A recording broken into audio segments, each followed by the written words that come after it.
Hello everyone. मैं welcome करता हूं आप सभी का परसेंटेज के इस थर्ड लेक्चर के अंदर। इससे पहले हमने दो लेक्चर कवर किए थे जिसके अंदर हमने परसेंटेज के बेसिक्स देखे थे और इस लेक्चर के अंदर हम सक्सेसिव परसेंटेज को करने वाले हैं। सक्सेसिव परसेंटेज परसेंटेज टॉपिक का सबसे इंपॉर्टेंट टॉपिक है। एग्जाम्स के अंदर सबसे ज्यादा क्वेश्चन जो आते हैं वो इसी टॉपिक से आते हैं। ठीक है, नहीं फर्स्ट और सेकंड लेक्चर्स नहीं देखे हैं तो पहले वो फर्स्ट और सेकंड लेक्चर को देखें, वहां से अपने कॉन्सेप्ट्स को क्लियर करें, उसके बाद ही थर्ड लेक्चर को देखें, तभी आपको क्लैरिटी मिलेगी। तो हम ज्यादा टाइम ना खराब करते हो, हम स्टार्ट करते हैं अपना थर्ड लेक्चर।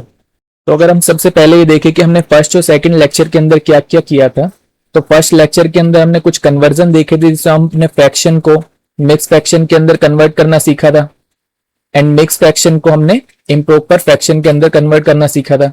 इसके अलावा हमने परसेंटेज को फ्रैक्शन के अंदर कन्वर्ट करना सीखा था, जिसके लिए हम क्या करते थे, वैल्यू को डिवाइड करते थे 100 से।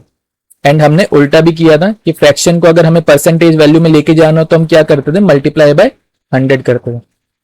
उसके अलावा हमने कुछ क्वेश्चंस को अटेम्प्ट किया था। फिर सेकंड लेक्चर में हमने मल्टीप्लिकेटिव फैक्टर को पढ़ा था अच्छे से। मल्टीप्लिकेटिव फैक्टर क्या होता है हमारा,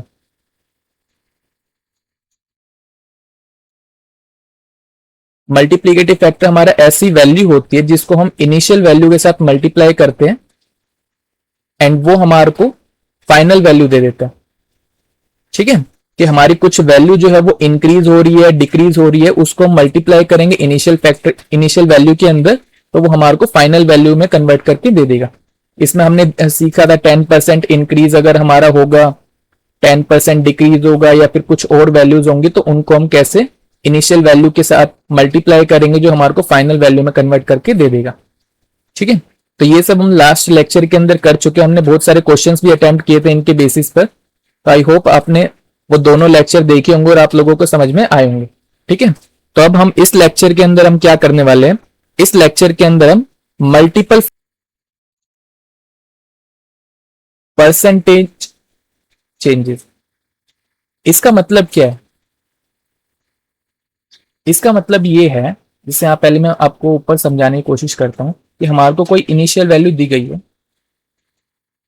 ठीक है, इनिशियल वैल्यू में हम बोलते हैं कि कुछ परसेंटेज का कुछ चेंज हुआ है, इंक्रीज भी हो सकता है डिक्रीज हुआ है, तो उसको हम एक टाइप से मल्टीप्लिकेटिव फैक्टर को डिनोट कर रहे हैं। ठीक है, अच्छा, उसके बाद ये जो हमारे पास ये वैल्यू चेंज होने के बाद जो फाइनल वैल्यू आई, इस फाइनल वैल्यू के अंदर हमने एक बार फिर से चेंज किया, फिर से कुछ मल्टीप्लिकेटिव फैक्टर इसके अंदर अप्लाई हुआ होगा, कुछ वैल्यू इंक्रीज या डिक्रीज हुई होगी, उसके बाद हमारे पास फिर से एक फाइनल वैल्यू जनरेट हुई होगी। ठीक है, उस फाइनल वैल्यू के ऊपर हम दोबारा से मल्टीप्लिकेटिव फैक्टर कुछ अप्लाई करेंगे, कुछ वैल्यू इंक्रीज या डिक्रीज होगी, उसके बाद हमारे को दोबारा मिलेगी। मतलब हम कर क्या रहे हैं, हम बार बार मल्टीप्लिकेटिव फैक्टर को अप्लाई कर रहे हैं। ठीक है, तो ऐसे ही क्वेश्चन हमारे एग्जाम के अंदर आएंगे, जहां पर हमें क्या कुछ इनिशियल वैल्यू दी जाएगी, उसके बाद बोलेगा कि उस वैल्यू के अंदर कुछ इंक्रीज या फिर डिक्रीज हुआ। फॉर एग्जाम्पल हमने पहले 10% इंक्रीज किया। ठीक है, 10% इंक्रीज करने के बाद हमने क्या किया, उसके अंदर जो वैल्यू हमारे पास आई उसके अंदर हमने 20% का डिक्रीज किया। फिर जो हमारे पास वैल्यू आई उसके अंदर हमने फिर से कुछ वैल्यू को इंक्रीज किया, फॉर एग्जाम्पल 30% का इंक्रीज किया। तो ऐसे हम बहुत बार उसके अंदर वैल्यू को इंक्रीज या फिर डिक्रीज करते रहेंगे। ठीक है, तो ये हमारा होने वाला है मल्टीपल परसेंटेज चेंजेस के अंदर। ठीक है, तो यहां पर मैंने क्वेश्चन लिखा है, पहले मैं इस क्वेश्चन को सोल्व करके दिखाता हूं कैसे हम करेंगे। तो क्वेश्चन क्या बोल रहे हैं हमारे को कि हमारे पास इनिशियल जो वैल्यू थी वो थी 10,000। ठीक है, उस 10,000 के अंदर हमने क्या किया, 40% का वैल्यू को इंक्रीज किया। ठीक है, और जो हमारे पास वैल्यू आई यहां पर 2 में, उस वैल्यू के ऊपर हमने क्या किया, एक बार फिर से हमने परसेंटेज चेंज किया, 14.28% का डिक्रीज किया। ठीक है, उसके बाद हमारे पास कुछ वैल्यू आई होगी, फिर उस वैल्यू के ऊपर हमने दोबारा से 30% का डिक्रीज किया। उसके बाद जो हमारे पास वैल्यू आई उसके अंदर हमने फिर से 33.33% का डिक्रीज किया। तो हमारे पास फाइनल वैल्यू क्या जनरेट होगी, ये हमारा क्वेश्चन। आई होप क्वेश्चन समझ में आया होगा। तो अब हमें इसमें करना क्या है, मैं दो तरीकों से ये क्वेश्चन बताता हूं। पहले मैं बेसिक से बताऊंगा कि इस क्वेश्चन का मतलब क्या क्या है। ठीक है, उसके बाद हमारे को क्वेश्चन अटेम्प्ट करना कैसे वो मैं बताऊंगा। ठीक है, वैल्यू कितनी है, इनिशियली 10,000 इसके अंदर हमने क्या किया, 40% का इंक्रीज किया, तो 40% का मल्टीप्लिकेटिव फैक्टर इंक्रीज में क्या होता है, 1.4। तो हमारी वैल्यू जो होगी वो क्या हो जाएगी, 10,000 में मल्टीप्लाई करेंगे 1.4 को तो 14,000। ठीक है, तो हमने एक स्टेप कर लिया, तो हमारे पास जो 2 पे वैल्यू जनरेट होके आई वो कितनी होगी हमारे पास, 14,000। क्लियर है यहां तक। उसके बाद क्या बोल रहा है कि इस वैल्यू जो हमारे पास वैल्यू जनरेट होके आई, इसके अंदर हमने 14.28% की वैल्यू को डिक्रीज किया। 14.28% की फ्रैक्शन वैल्यू क्या होती है हमारे पास, 1/7, और डिक्रीज बोल रहा है तो 7 में से 1 को क्या करेंगे, माइनस, तो हमारे पास मल्टीप्लिकेटिव फैक्टर कितना आएगा, 6/7। तो इस वैल्यू के अंदर हम क्या करेंगे, 6/7। ठीक है, उसके बाद क्या बोल रहे हैं कि अब हमें इसको सोल्व करना है कि जो हमने 14.28% को डिक्रीज किया तो हमारे पास वैल्यू कितनी आएगी। तो 7 से इसको काटूंगा तो मेरे पास 2000, और 6 से मल्टीप्लाई करेंगे तो वैल्यू हो गई मेरे पास 12,000। क्लियर है यहां तक। तो ये मेरी वैल्यू आ गई थर्ड के ऊपर। ठीक है, अब जो मेरे पास वैल्यू जनरेट होके आई है उसके ऊपर क्या बोल रहा है वो कि 30% की वैल्यू मैंने दोबारा से डिक्रीज की है। तो 30% की हमारे पास मल्टीप्लिकेटिव फैक्टर क्या होता है, 7/10 डिक्रीज की अगर बात करते हो। ठीक है, तो अब इसको हम सोल्व करेंगे, 0 से एक 0 कैंसिल हो जाएगी, 12 7 84 और 2 0। ठीक है, तो ये वैल्यू मेरे पास आ गई फोर्थ पोजीशन। क्लियर है यहां तक। उसके बाद बोल रहा है जो वैल्यू मेरे पास जनरेट होकर आई है उसके अंदर मैंने क्या किया, 33.33% का दोबारा वैल्यू डिक्रीज किया। 33.33% की फ्रैक्शन वैल्यू क्या होती है, 1.3। मल्टीप्लिकेटिव फैक्टर क्या होगा, 1 को माइनस करेंगे तो 2/3। तो मैंने 2/3 इसके अंदर मल्टीप्लाई किया, 3 से इसको कैंसिल करूंगा तो कितना आएगा मेरे पास, 2 पे गया 6 8, 2 को मल्टीप्लाई करूंगा तो कितना आ गया मेरे पास 5600। आई होप क्लियर हो गए, समझ में आया होगा क्या किया मैंने। ठीक है, तो अब जो मेरे पास फिफ्थ पोजीशन पे जो मेरा आंसर है वो आंसर क्या है मेरे पास 5600। ठीक है, आई होप क्लियर होगा, यहां तक समझ में आया होगा। ये हो गया हमारे पास फर्स्ट मेथड इस क्वेश्चन को सोल्व करने का। आई होप समझ में आया होगा ये। तो अब हम दूसरा मेथड देखते हैं। ठीक है, हम क्या कर सकते हैं, ये हमारे पास 10,000 जो इनिशियल वैल्यू दी हुई थी, सक्सेसिव के अंदर क्या होता है कि हमारे को पैटर्न फॉलो करना जरूरी नहीं होता। ठीक है, तो मैं क्या करता हूं, मैं इन्हीं वैल्यूज को पहले इन सभी की जो मल्टीप्लिकेटिव फैक्टर है उन सबको डायरेक्ट मल्टीप्लाई कर देता हूं। उनके अंदर कुछ वैल्यूज होंगी जो कैंसिल आउट हो सकती है। ठीक है, तो मेरी कैलकुलेशन जो होगी वो कम हो सकती है। ठीक है, तो यही हमारे को करना होता है इसके अंदर। 40% इंक्रीज का मल्टीप्लिकेटिव फैक्टर कितना हो गया मेरे पास, 14/10। 14.28 मेरे पास कितना हो गया, 6/7। 30% डिक्रीज का मतलब क्या हो गया मेरे पास, 7/10। और 33.33% का डिक्रीज कितना हो गया मेरे पास, 2/3। आई होप समझ में आया होगा ये। मैंने इन सबके मल्टीप्लिकेटिव फैक्टर की वैल्यू लिखी है। 40% मेरा क्या होता है, 14/10। 14.28% कितना होता है, 6/7। 30% डिक्रीज कितना होता है, 7/10। 33.33% डिक्रीज कितना होता है, 2/3। ठीक है, तो अब इसके अंदर ये 7 और 7 मेरे कैंसिल हो गए। ठीक है, ये 3 से मैं इसको कैंसिल करूंगा तो ये हो गया 2। ठीक है, और ये 2 0 जो होंगी मेरी कैंसिल आउट हो गई। क्लियर। अब उसके बाद मुझे जो कैलकुलेशन करनी है वो सिर्फ इतनी बची है, 14 2 2 14 4 जा 56, और मेरे पास 2 0 जो बची थी तो 5600। आई होप समझ में आया होगा ये। और ये जो पहले वाला जो हमने क्वेश्चन की मेथड लगाया था उससे हमारी जो आंसर है वो जल्दी आया। ठीक है, तो हमारे को ऐसे ही करना होता है कि हमारे को पैटर्न फॉलो करना जरूरी नहीं है जो हम सक्सेसिव परसेंटेज लगा रहे होते हैं। ठीक है, यही हमारा क्या कंपाउंड इंटरेस्ट का मतलब भी यही होता है कि उसके अंदर भी क्या होगा कि हमारे को कुछ रेट दिया जाएगा। सेम काम हमारा होगा कि हमारे पास कुछ इनिशियल वैल्यू होगी जिसको हम प्रिंसिपल बोलेंगे, उसके अंदर कुछ रेट से हमारा क्या होगा, इंक्रीज होगी वैल्यू। ठीक है, तो फर्स्ट ईयर के बाद मेरे पास कुछ वैल्यू आएगी, अमाउंट जनरेट होगा। उसके अंदर क्या होगा, जो हमारे पास अमाउंट जनरेट होके आएगी उसके अंदर फिर से इंक्रीज होगा। ठीक है, तो यही काम वहां पर भी होगा। इसलिए मैंने बोला था कि डायरेक्टली कंपाउंड इंटरेस्ट जो होता है वो परसेंटेज से लिंक्ड होता है। अगर आपको परसेंटेज की क्लैरिटी होगी तो अगर आपको फॉर्मूले नहीं भी आते होंगे कंपाउंड इंटरेस्ट के अंदर तो भी आपको कोई दिक्कत नहीं होगी। ठीक है, और इससे हमारे पास आंसर भी जो आएंगे वो बहुत जल्दी आएंगे। ठीक है, आई होप समझ में आया होगा। एक और क्वेश्चन ऐसे ही लगाते हैं। ठीक है, इस बार हमारे को क्या बोल रहा है कि इनिशियल वैल्यू जो थी हमारे पास वो थी 2500। ठीक है, उसके अंदर क्या हुआ 16.66% का इंक्रीज हुआ। अब यहां पर मैं डायरेक्ट करने की थोड़ी कोशिश करता हूं। 16.66% इंक्रीज का मतलब कितना हुआ 7/6, क्योंकि 1/6 क्या होती है इसकी बेस वैल्यू होती है, मींस फ्रैक्शन वैल्यू होती है, और 1 का इंक्रीज होगा तो मेरे पास क्या हो जाएगा 7/6। तो 7/6 क्या है मल्टीप्लिकेटिव फैक्टर। ऐसे 12.5 का क्या आएगा 7/8। 37.5 का क्या आएगा 11/8। 6.25% की फ्रैक्शन वैल्यू कितनी होती है मेरे पास 1/16। ठीक है, और इसमें 1 का चेंज का मतलब क्या है कि 15/16। क्लियर है यहां तक। ठीक है, अब हमारे को क्या करना है 2500 को मल्टीप्लाई करना है इन सभी के साथ। तो 7/6 इंटू 7/8 इंटू 11/8 इंटू 15/16। ठीक है, आई होप क्लियर होगा। तो यही इसी को हमारे को कैलकुलेट करना है, और वो जो कैलकुलेट करने के बाद जो आंसर आएगा वही हमारा फाइनल आंसर हो जाएगा। क्लियर है यहां तक, कोई दिक्कत। ठीक है, ये आप लोग कैलकुलेट करके मुझे कमेंट बॉक्स में इसका आंसर बताएंगे। ठीक है, अगले क्वेश्चन पे चलते हैं। हम चलते हैं नेक्स्ट क्वेश्चन हमारा क्या बोल रहे हैं कि इनिशियल मेरी वैल्यू कितनी थी 3000, इसके ऊपर मेरा 15% का इंक्रीज हुआ। 15% की फ्रैक्शन वैल्यू कितनी होती है 3/20, तो मेरा इंक्रीज होगा तो कितनी आ जाएगी 23/20। 10% का डिक्रीज हुआ तो कितनी हो गई 9/10।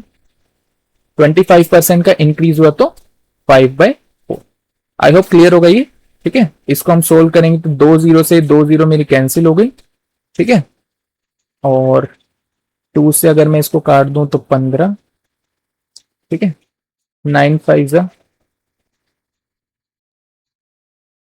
45, 23 से मल्टीप्लाई करें तो 5 3 जा 15 का 5 बन गया ऊपर, 5 2 जा 10 और 12 कितना हो गया 22, 23 का 3 2 गया ऊपर, 4 2 जा 8 और 10। ठीक है, 1035, और उसके बाद मेरे पास बचा 15। तो 15 को मैं सबके साथ मल्टीप्लाई कर देता हूं। तो 15 5 जा 75 का 5 7 गया ऊपर, 15 3 45, 52 का 2 5, 15 0 तो 5 और 15। तो ये क्या आ गया मेरे पास फाइनल आंसर आ गया कितना 15,525। ठीक है, और ये मेरे पास डिवाइड बाय 4 था, तो इस वैल्यू को हम क्या करेंगे 4 से डिवाइड करेंगे।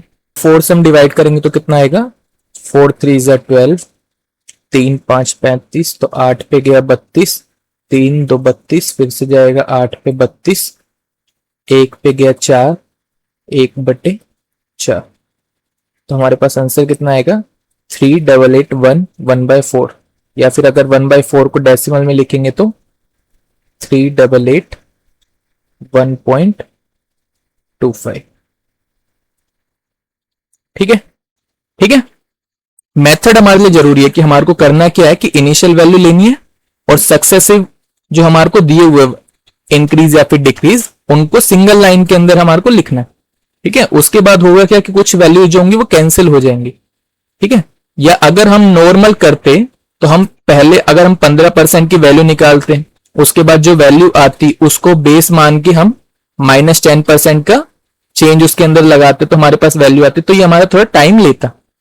ठीक है, तो इसके अंदर हमारे पास बेनिफिट बस ये होता है कि हमारी कुछ वैल्यूज कैंसिल हो जाती है, जिसकी वजह से कैलकुलेशन जो हमारी होती है वो थोड़ी सी छोटी हो जाती है। आई होप क्लियर होगा, समझ में आया होगा। ठीक है, तो हम आगे बढ़ते हैं। आगे हमारे पास क्या है effective percentage change. Effective percentage change क्या होता है हमारे पास कि हमारे पास कुछ इनिशियल वैल्यू थी, मान लो ये हमारे पास कुछ इनिशियल वैल्यू थी। ठीक है, इसके बाद इसके अंदर कुछ इंक्रीज हुआ, मान लो 10% की वैल्यू इंक्रीज हुई। ठीक है, तो यहां पर कुछ मेरे को वैल्यू मिली होगी।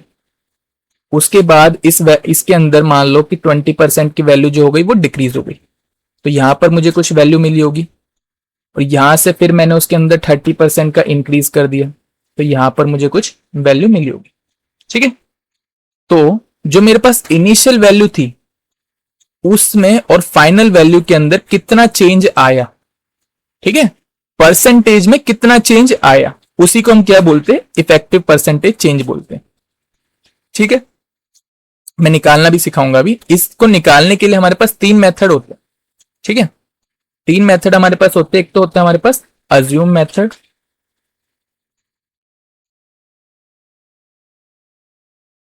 ठीक है, एक हमारे पास होता है multiplicative factor, multiplicative factor calculation, ठीक है, और तीसरा हमारे पास फॉर्मूला होता है। ठीक है, अच्छा, अब जैसे हम पहले अज्यूम मेथड में की बात करते हैं, अज्यूम मेथड में हम क्या करते हैं, हम कुछ वैल्यू अपनी मर्जी से, जैसे मैं एक आपको एग्जांपल देता हूं, तो मेरे पास कुछ वैल्यू इनिशियल थी, इसको ए दे देते हैं। ठीक है, उसके बाद 10% की वैल्यू इंक्रीज हुई, फिर उसके बाद दोबारा से मेरे पास 10% की वैल्यू इंक्रीज हुई, और फिर मेरे पास 10% की वैल्यू इंक्रीज हुई। तो मेरे पास यहां पर जो वैल्यू मिलेगी, ठीक है, तो मुझे बताना है कि इसके अंदर मेरा इफेक्टिव चेंज परसेंट कितना होगा। ठीक है, तो अज्यूम मेथड में हम क्या करते हैं, हम जो हमारे पास इनिशियल वैल्यू होती है उसको कुछ अज्यूम कर लेते हैं। ठीक है, हम कुछ भी वैल्यू अज्यूम कर सकते हैं, उससे हमारे आंसर में कोई फर्क नहीं पड़ेगा, लेकिन हम ऐसी कोशिश करते हैं कि हम कुछ ऐसी वैल्यू को अज्यूम करें जिससे हमारी कैलकुलेशन ईजी हो जाए। ठीक है, तो इसलिए हम ज्यादातर ऐसा करते हैं कि हम इसको 100 अज्यूम कर लेते हैं, क्योंकि 100 के साथ हमने बेस मान लिया, मल्टीप्लाई करना, उसके अंदर थोड़े चेंजेस लाना हमारे लिए इजी है, क्योंकि इसके अंदर हमारे को सिर्फ वैल्यू को प्लस या माइनस करना होता है। ठीक है, तो यहां पर अब हमने क्या करना है कि 10% की वैल्यू इंक्रीज हुई, तो 10% इंक्रीज मतलब यहां पर 10 इसके अंदर इंक्रीज हो जाएगा, तो मेरे पास वैल्यू कितनी आ गई, 110।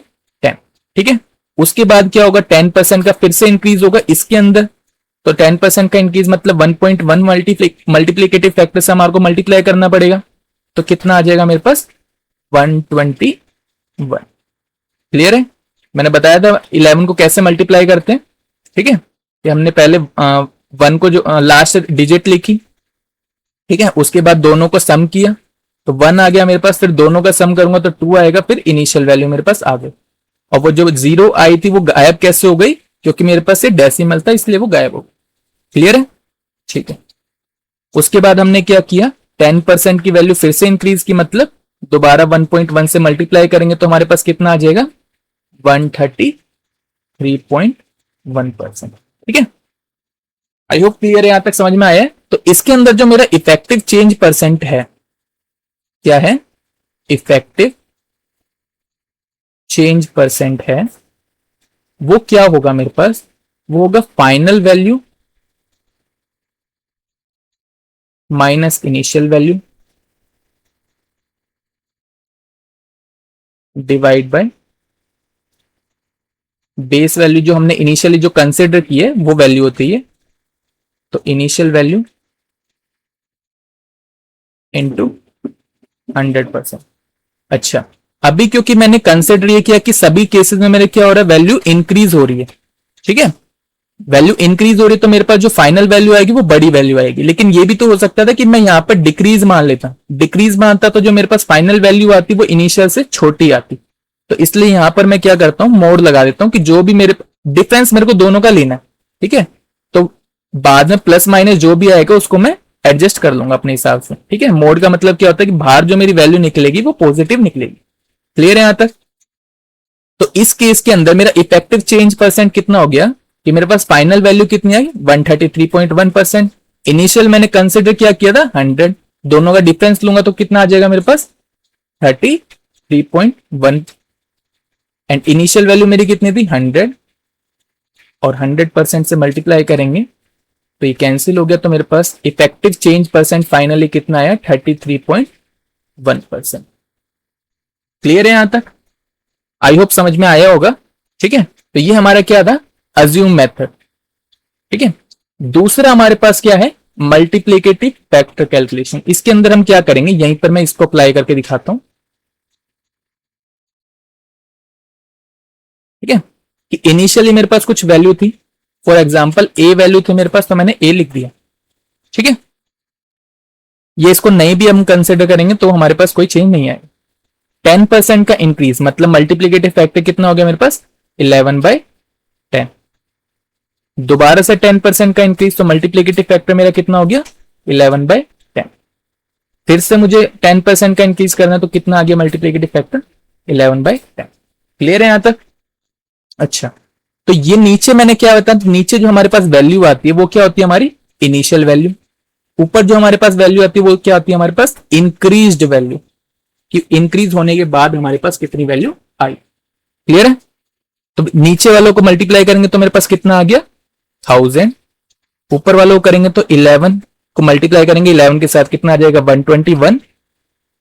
और उसको 11 के साथ मल्टीप्लाई करेंगे तो क्या करेंगे, मल्टीप्लाई करना मैंने सिखाया था, 1, 2 + 1 3, 2 + 1 3 और 1, ठीक है। तो इसका मतलब क्या है कि मेरे पास इनिशियली वैल्यू अगर 1000 थी तो इंक्रीज होने के बाद मेरी जो वैल्यू बनी वो कितनी बन गई, 1331, ठीक है। तो ये इनिशियली किसकी हो गई, मेरी वैल्यू ए की वैल्यू हो गई।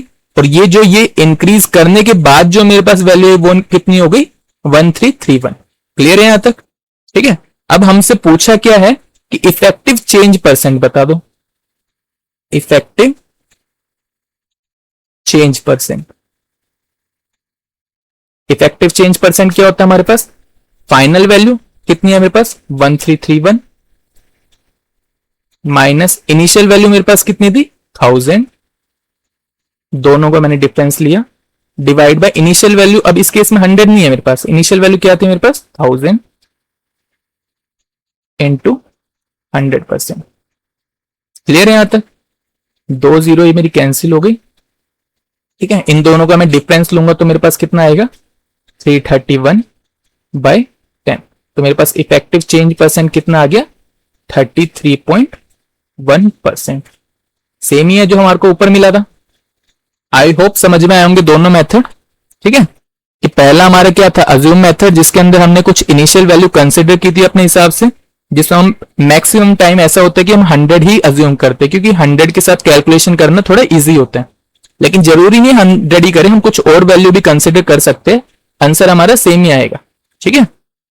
उसके हमने क्या किया था, 100 हमने अज्यूम की, उसके बाद 10% का इंक्रीज तो हमने 1.1 मल्टीप्लिकेटिव फैक्टर के साथ मल्टीप्लाई किया, उसको ही 3 बार हमने अप्लाई किया, तो हमारे पास जो वैल्यू आई उनका हमने क्या लिया, डिफरेंस ले लिया। तो जितना उन दोनों का डिफरेंस था वो हमारे पास क्या आ गया था, इफेक्टिव चेंज परसेंट आ गया।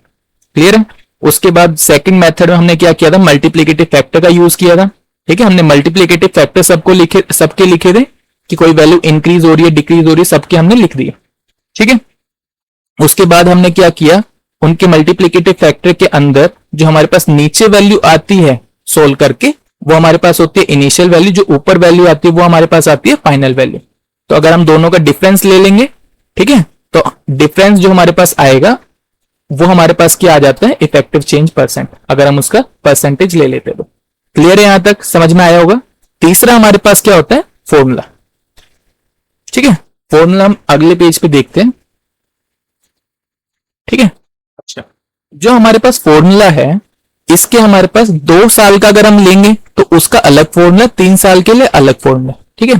तो मैं समझाने की कोशिश करता हूं। फॉर एग्जाम्पल मैं आपको बोलता हूं कि कोई वैल्यू जो थी मेरे पास 10% इंक्रीज हुई, उसके बाद क्या हुआ, ये वैल्यू मेरे पास 5% डिक्रीज हुई, ठीक है।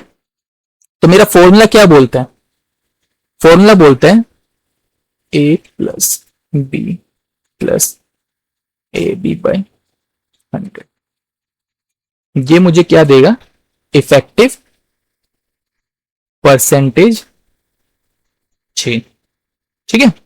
अच्छा, इसके अंदर बस मुझे ध्यान इतना रखना होता है कि जो मैं ए और बी है इनको मुझे सिंबल के साथ लेना होता है, ठीक है। अगर वैल्यू इंक्रीज हो रही है तो मुझे ए को पॉजिटिव लेना है, अगर वैल्यू डिक्रीज हो रही होगी तो उसको मुझे नेगेटिव लेना है, ठीक है।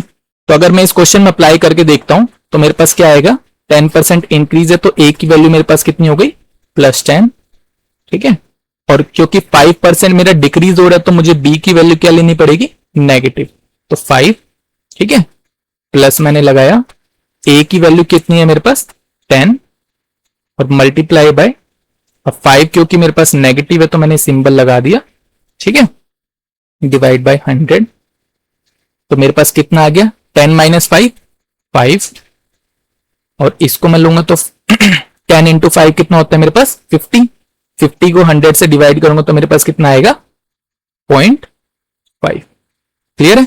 दोनों का मैं डिफरेंस लूंगा तो कितना आ गया मेरे पास 4.5%, और क्योंकि लास्ट में मेरे पास जो वैल्यू आई वो पॉजिटिव आई है तो ओवरऑल मेरे पास वैल्यू क्या होगी, इंक्रीज होगी, वैल्यू क्या होगी, इंक्रीज होगी, ठीक है। और जो मेरे पास परसेंट आया इसी को हम क्या बोलते हैं, इफेक्टिव परसेंटेज चेंज। आई होप समझ में आया होगा, और 2-3 क्वेश्चन हम अप्लाई करेंगे तो हमारे को ज्यादा क्लैरिटी मिलेगी, ठीक है। अब दूसरे केस में अगर मैं बोलूं कि मान लो कि मेरे पास 20% की वैल्यू इंक्रीज हो रही थी, ठीक है, और उसके बाद 10% की वैल्यू इंक्रीज हो रही है, ठीक है, तो ओवरऑल क्या चेंज जो मेरे पास आएगा, इफेक्टिव परसेंटेज चेंज। ये मेरे पास फॉर्मूला है वो दूसरे मेथड से अच्छा क्यों है, क्योंकि ये मुझे डायरेक्ट इफेक्टिव परसेंटेज की वैल्यू दे रहा है, ठीक है। अगर हम पहले वाले मेथड के अंदर चेक करेंगे तो इसके अंदर हमारे को डायरेक्ट नहीं मिल रही थी वैल्यू, जो था हमें डिफरेंस वगैरह लेके निकालनी पड़ रही थी, ठीक है। अगर इसमें भी हम देखेंगे तो हमने डिफरेंस लेके फिर वैल्यू निकाली थी, लेकिन मेरा जो फॉर्मूला है वो मुझे डायरेक्ट इफेक्टिव परसेंटेज चेंज की वैल्यू दे देता है। तो काफी जगह हमारे को क्वेश्चंस के अंदर दिखेगा कि वो हमारे से क्वेश्चन में पूछेगा कि कितना चेंज आया उतना बता दो, ठीक है, तो वहां पर हम इस फॉर्मूला की हेल्प से डायरेक्ट अप्लाई कर पाएंगे क्वेश्चन में, ठीक है। और बाकी हमारे को कहां पे फॉर्मूला अप्लाई करना है, कहां पे हमारे को मल्टीप्लिकेटिव फैक्टर की कैलकुलेशन करनी है, या फिर कहां पे हमें अज्यूम करना है, वो हम जैसे क्वेश्चन को अटेम्प्ट करेंगे तो वहां पे हमारे को क्लैरिटी मिल जाएगी, ठीक है। तो हम इस क्वेश्चन को कर रहे थे, तो a प्लस बी, ए की वैल्यू 20, बी की वैल्यू 10, दोनों को मल्टीप्लाई करेंगे, डिवाइड बाय 100, और ये वैल्यू जो आती है मेरे पास परसेंटेज के अंदर आती है, तो मेरे पास ओवरऑल कितना आ गया 20 और 10 30, 2 0 कैंसिल हो जाएंगे तो यहां पर कितना आएगा 2, तो मेरे पास ओवरऑल कितनी वैल्यू आ गई 32% इंक्रीज। क्लियर है यहां तक, ठीक है।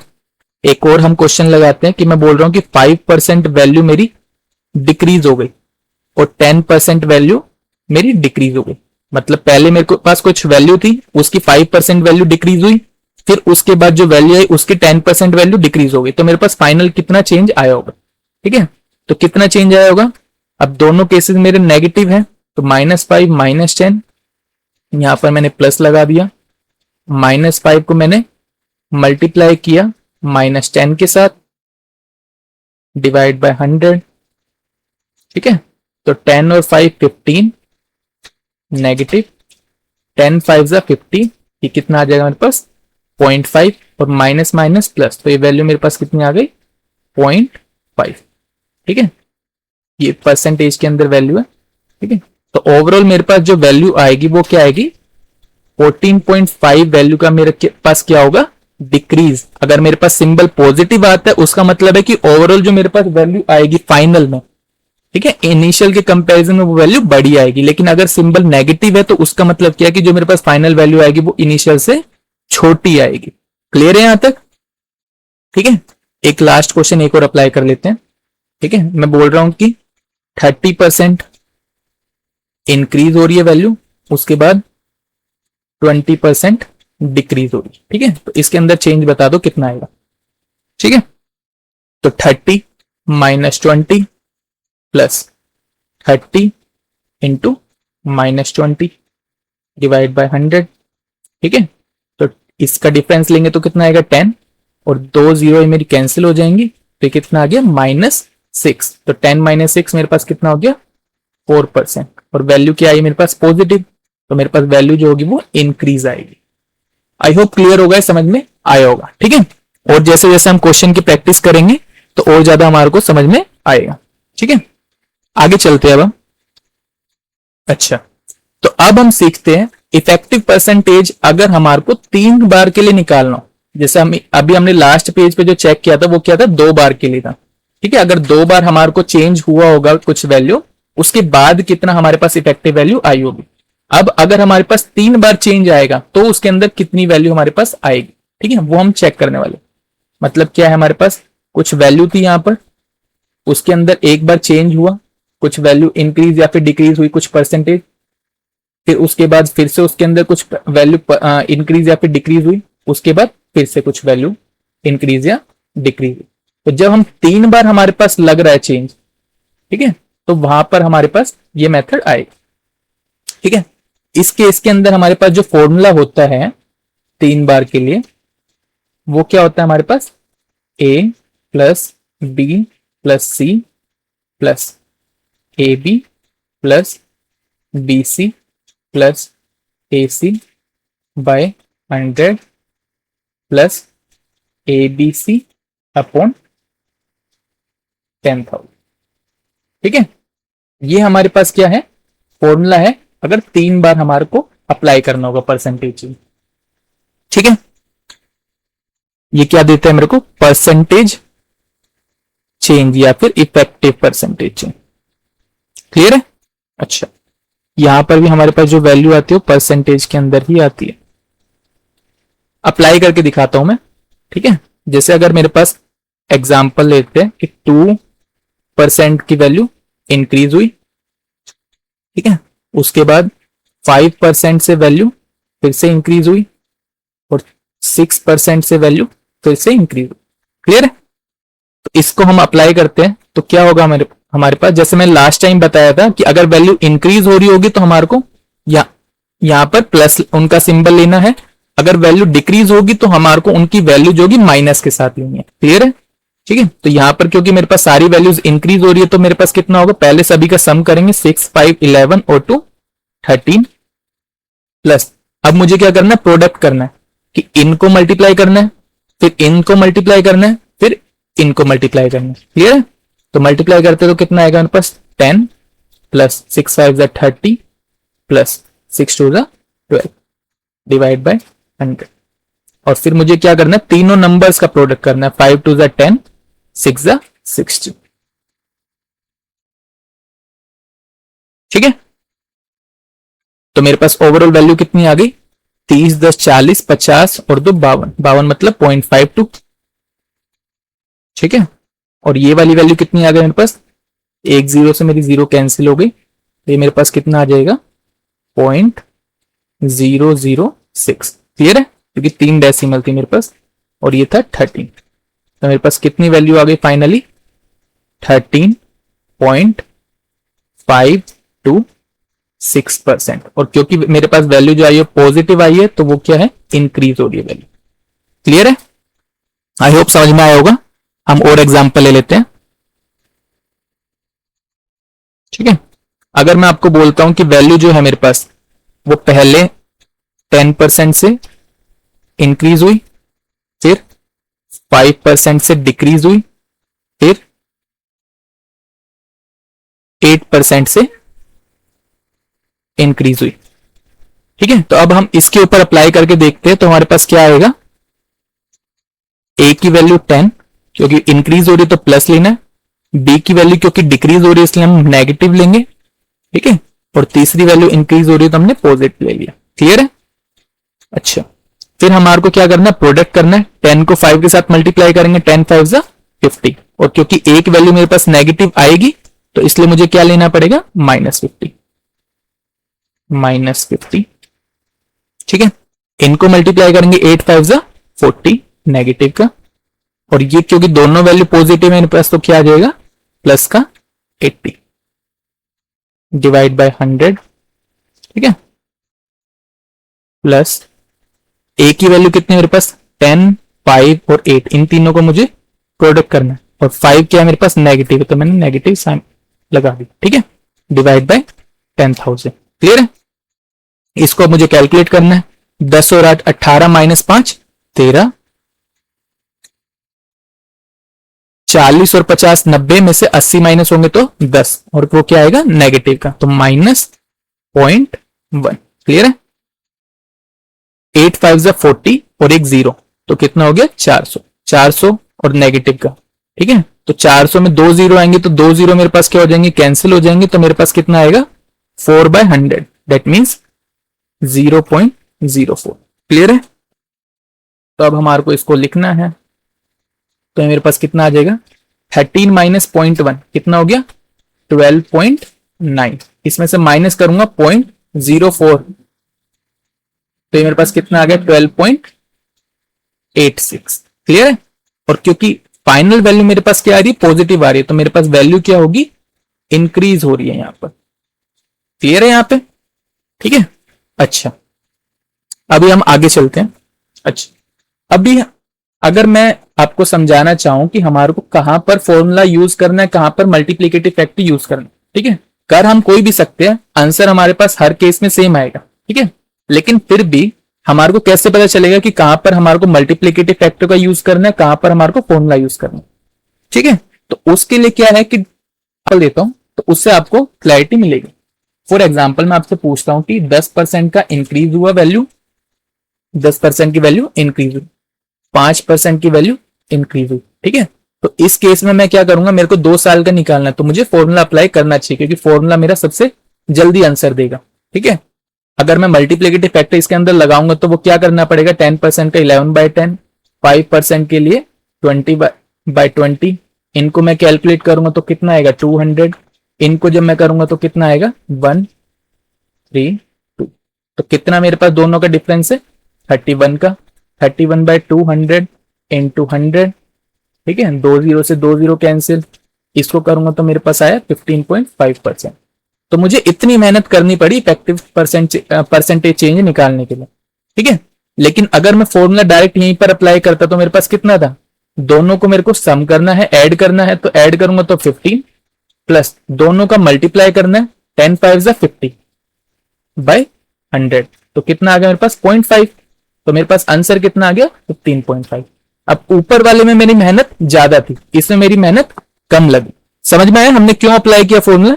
इस केस में जो था मेरा फॉर्मूला जल्दी आंसर दे रहा था, लेकिन जरूरी नहीं है कि हमेशा ही मेरा वो आंसर जल्दी दे। फॉर एग्जाम्पल अगर मैं यहां पर आपको बोलता हूं कि 16.66% से वैल्यू जो हो रही है वो इंक्रीज हो रही है, क्लियर है? अच्छा, साथ में वैल्यू क्या हो रही है 12.5% से डिक्रीज हो रही है, तो ओवरऑल इसके अंदर क्या चेंज आएगा ये मैं पूछ रहा हूं। ठीक है, अच्छा अगर अब मैं इसमें फॉर्मूला अप्लाई करने की कोशिश करूंगा डेसिमल के अंदर तो मुझे दिक्कत होगी, क्योंकि ये 0.66 जो होती है वो एग्जैक्ट वैल्यू नहीं है, ये आगे तक चलती रहती है। ठीक है, तो अगर मैं इसमें फॉर्मूला अप्लाई करूंगा तो मेरे पास कितना आएगा 16.66 प्लस, अगर मैं अप्रोक्स भी लेता हूं इसको तो 12.5 प्लस 16.66 इंटू 12.5 डिवाइड बाई 100। ठीक है, तो अब मुझे डेसिमल्स को मल्टीप्लाई करना पड़ेगा इस केस के अंदर, ठीक है, जो मुश्किल काम है।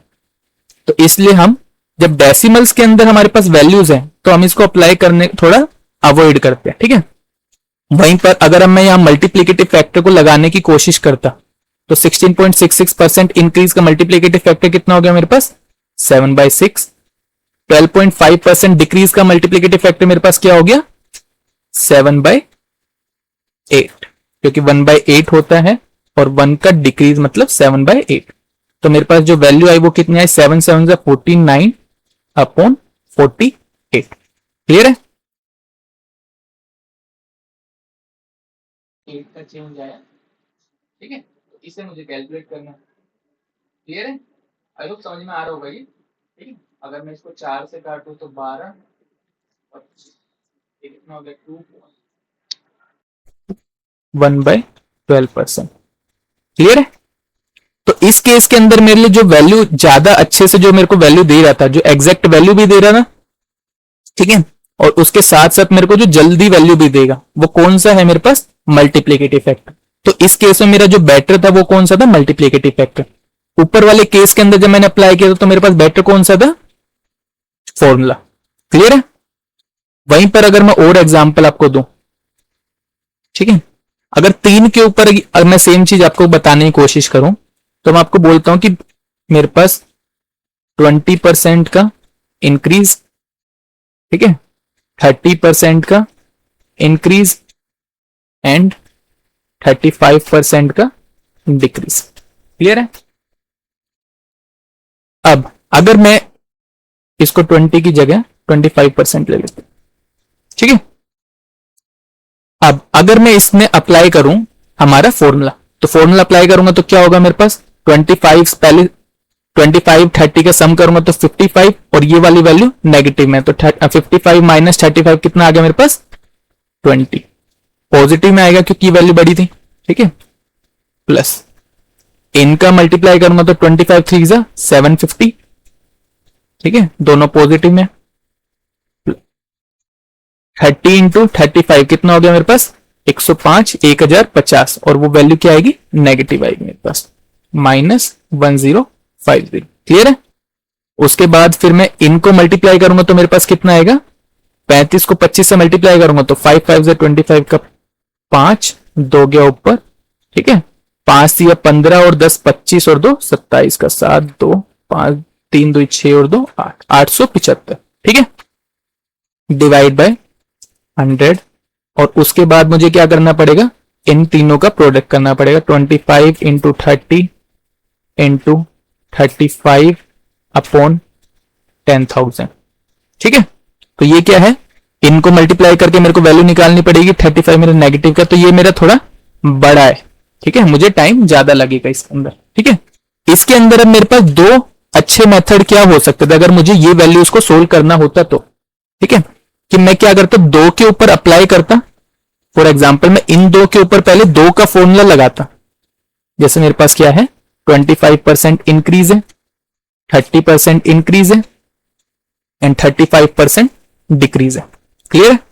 तो जब मैं इनके ऊपर 2 का फॉर्मूला लगाऊंगा तो ये दोनों वैल्यू इंक्रीज हो रही है, तो इंक्रीज में मेरे को क्या करना होता है, 30 और 20 50 55 ऐड किया मैंने, उसके बाद दोनों का प्रोडक्ट किया, 25 दिया 75 और 0 750, तो नीचे क्या होता है मेरे पास 100, एक 0 कैंसिल हो जाएगी तो मेरे पास कितना आएगा, प्लस 7.5। क्लियर है? तो मेरे पास ओवरऑल कितना आ गया, ये 62.5, ठीक है। अब मैं क्या करूंगा, इसको और इसके ऊपर दोबारा फॉर्मूला लगाऊंगा, तो 62.5 प्लस 35 प्लस 62.5 इंटू 35/100, तो मुझे ये कैलकुलेट करना पड़ेगा, ठीक है। ऊपर वाले कंपैरिजन में इसमें कैलकुलेशन मेरी थोड़ी कम है, ठीक है, लेकिन फिर भी अगर मैं देखूं तो अच्छी खासी कैलकुलेशन इसके अंदर भी मेरे पास है, ठीक है। तो हम जब हमारे पास बड़ी वैल्यूज होती है 3 के लिए या फिर 3 से ज्यादा के लिए, जब हमारे को निकालना हो और हमारे पास वैल्यू जब हो वो % से ज्यादा की चेंज इनके अंदर आ रही है, चाहे पॉजिटिव हो या नेगेटिव हो, 10 के लिए करना इजी है, लेकिन 11 12 13 ऐसे कुछ गलत नंबर्स आ रहे हैं उसके अंदर, ठीक है। तो ऐसी टाइम पे हम क्या करते हैं, हम फॉर्मूले को अवॉइड करते हैं, ठीक है। तो उस केस में हम क्या करते हैं, मल्टीप्लिकेटिव फैक्टर को यूज करते हैं। देखो, तो अगर मैं इसमें मल्टीप्लिकेटिव फैक्टर लगाने की कोशिश करता तो मैं कैसे करता, 25% इंक्रीज का मेरे पास मल्टीप्लिकेटिव फैक्टर कितना आ गया, 5/4। वहीं पर 30% इंक्रीज का मेरे पास मल्टीप्लिकेटिव फैक्टर कितना आ गया, 13/10। और 35% डिक्रीज की बात कर रहे हैं तो डिक्रीज के लिए हमारे पास क्या, 35% की हमारी फ्रैक्शन वैल्यू कितनी होती है, 7/20, तो 7 डिक्रीज तो कितना आ गया हमारे पास, 13/20, ठीक है।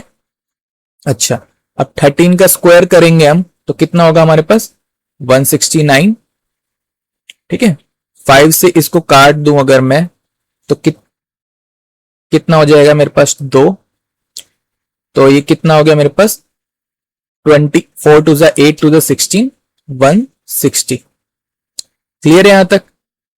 अब दोनों का डिफरेंस कितना है, 9 का डिफरेंस, तो 9 की वैल्यू ज्यादा है 160 पर, इंटू में 100%, ठीक है। तो ये वैल्यू मुझे निकाल 90/60, तो कितनी हो जाएगी मेरी, 5 पे गया 80, 10 बचेगा मेरे पास 10/16।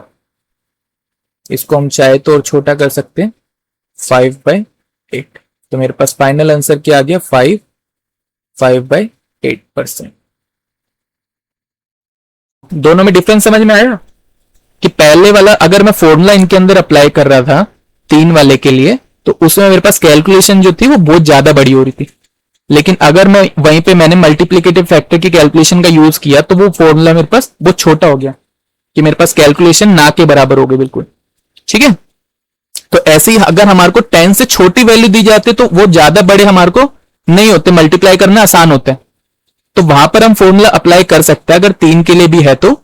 लेकिन अगर 3 वो वैल्यूज जो है वो बड़ी है 25%, 30%, 35% या फिर 10 से ज्यादा कुछ गलत नंबर जैसे 12% हो गया, 13% हो गया, 17% हो गया, ऐसी वैल्यूज होंगी तो हमारे को फॉर्मूले को थोड़ा अवॉइड करना। क्लियर है? आई होप समझ में आया होगा कि कहां पे हमारे को मल्टीप्लिकेटिव फैक्टर यूज करना है, कहां पर फॉर्मूला यूज करना है। फ्रैक्शन में तो अगर हमारे पास कुछ डेसिमल में वैल्यूज दे रहे हैं या फिर फ्रैक्शन के अंदर वैल्यूज दे रहे हैं तो उस केस में तो हमारे को फॉर्मूले को अवॉइड करना है, उस केस में हमारे को मल्टीप्लिकेटिव फैक्टर का ही यूज करना है। ठीक है, जैसा हमने 2 के लिए देखा था कि जब हमारे को 16.66% या फिर 12.5% ऐसी कुछ वैल्यूज दे रहा था तो हमने फॉर्मूले को अवॉइड किया था। आई होप क्लैरिटी मिली होगी थोड़ी बहुत। बाकी जैसे हम क्वेश्चंस को अप्लाई करेंगे, ठीक है, तो उसमें हमारे को दिखेगा कि कहां पर हमारे को कौन सा मैं ये बोलूंगा कि दोनों मेथड लगा के देखना, कि फॉर्मूला भी अप्लाई करके देखना और मल्टीप्लिकेटिव फैक्टर का यूज करके भी देखना। जब दोनों को अप्लाई करके देखोगे तभी समझ में आएगा कि हाँ कौन से मेथड से मेरा आंसर जो है वो जल्दी आ रहा है। चलो अब हम आगे चलते हैं। अच्छा, तो अब हम क्या करने वाले हैं, अब हमने जो सीखा है उसको हम क्वेश्चंस के अंदर अप्लाई करने वाले हैं। अब हम सिर्फ क्वेश्चंस लगाएंगे, देखेंगे कि जितना हमने सीखा है कि हम इफेक्टिव चेंज परसेंटेज और जो हमने अगर 2 या 3 साल के ऊपर अप्लाई करना हो हमारे को सक्सेसिव परसेंटेज को, तो हम उसको अप्लाई कर पा रहे क्वेश्चंस के अंदर, हम क्वेश्चन सही कर पा रहे हैं नहीं कर पा रहे, तो अब हम वो देखेंगे। ठीक है, अच्छा चलते हैं अब हम आगे। पहला क्वेश्चन क्या है हमारे पास, बोल रहा है if the price of a book is first increased by 25%, पहले जो प्राइस था बुक का वो 25% से इंक्रीज हुआ। क्लियर है? And then increased by 20%।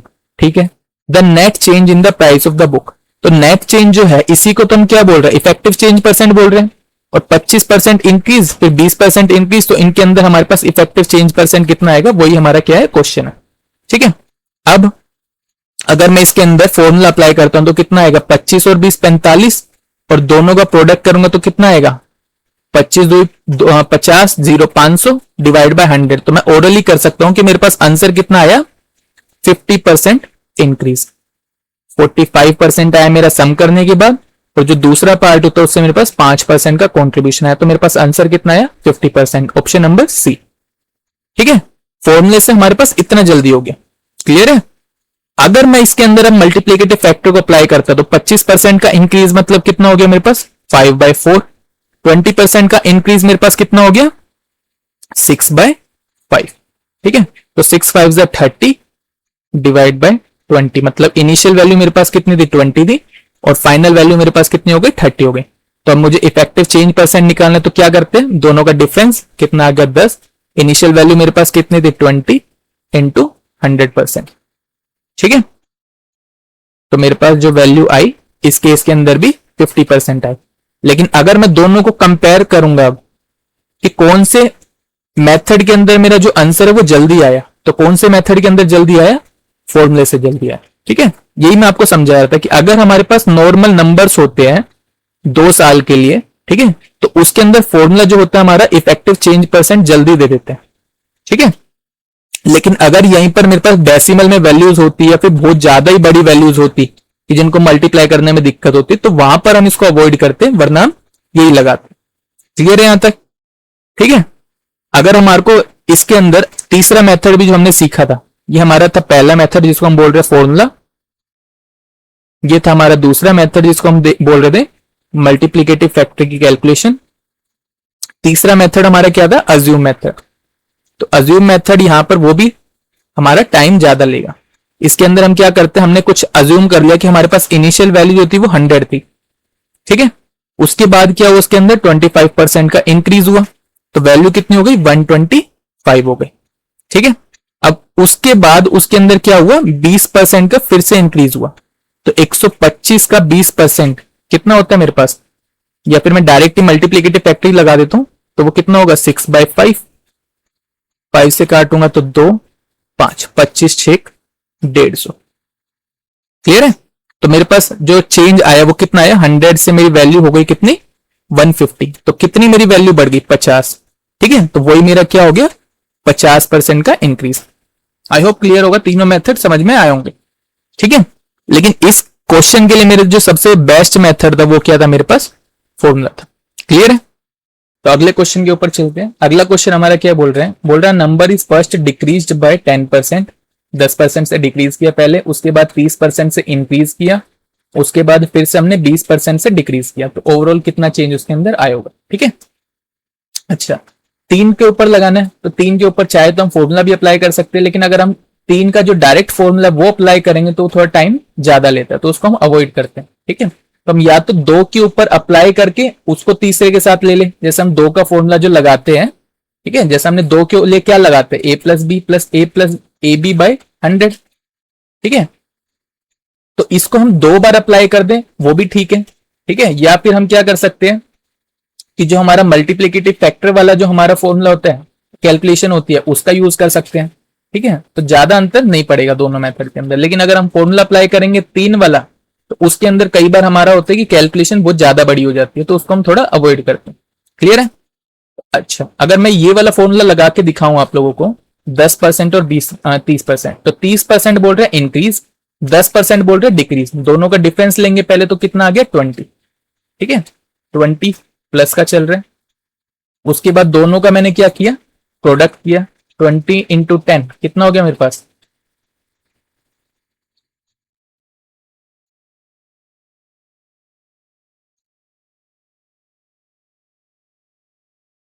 अच्छा तो अगले क्वेश्चन के ऊपर चलते हैं अब हम।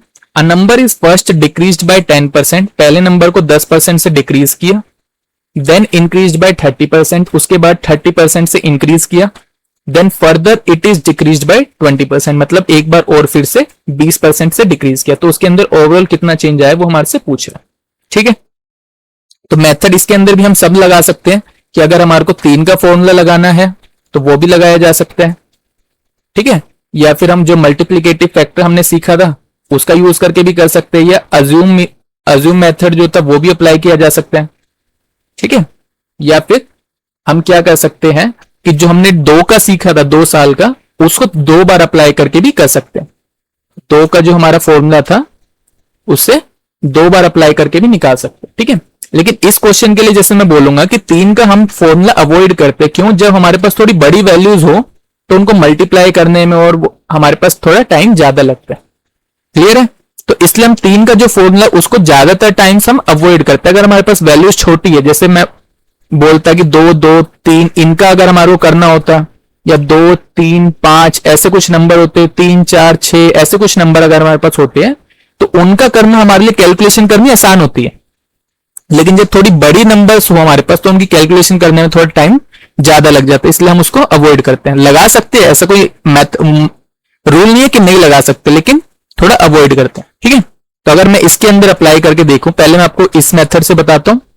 2 का फॉर्मूला जैसे 10 और 30% का है, तो 30% क्या है, इंक्रीज है, 10% क्या डिक्रीज है, तो ओवरऑल चेंज कितना है इनके अंदर 20 माइनस प्रोडक्ट करूंगा तो 30 इंटू 10 कितना हो गया 300 डिवाइड बाय 100, तो कितना आ गया मेरे पास ओवरऑल चेंज 17% का इंक्रीज। क्लियर है, अब मैं इसको लगाऊंगा दूसरे के ऊपर, तो 17% प्लस 20% मेरा क्या हो रहा है, डिक्रीज हो रहा है, तो माइनस करना पड़ेगा। ठीक है, तो कितना हो गया मेरे पास 17 और 20 का जब मैं डिफरेंस लूंगा, एक सेकेंड,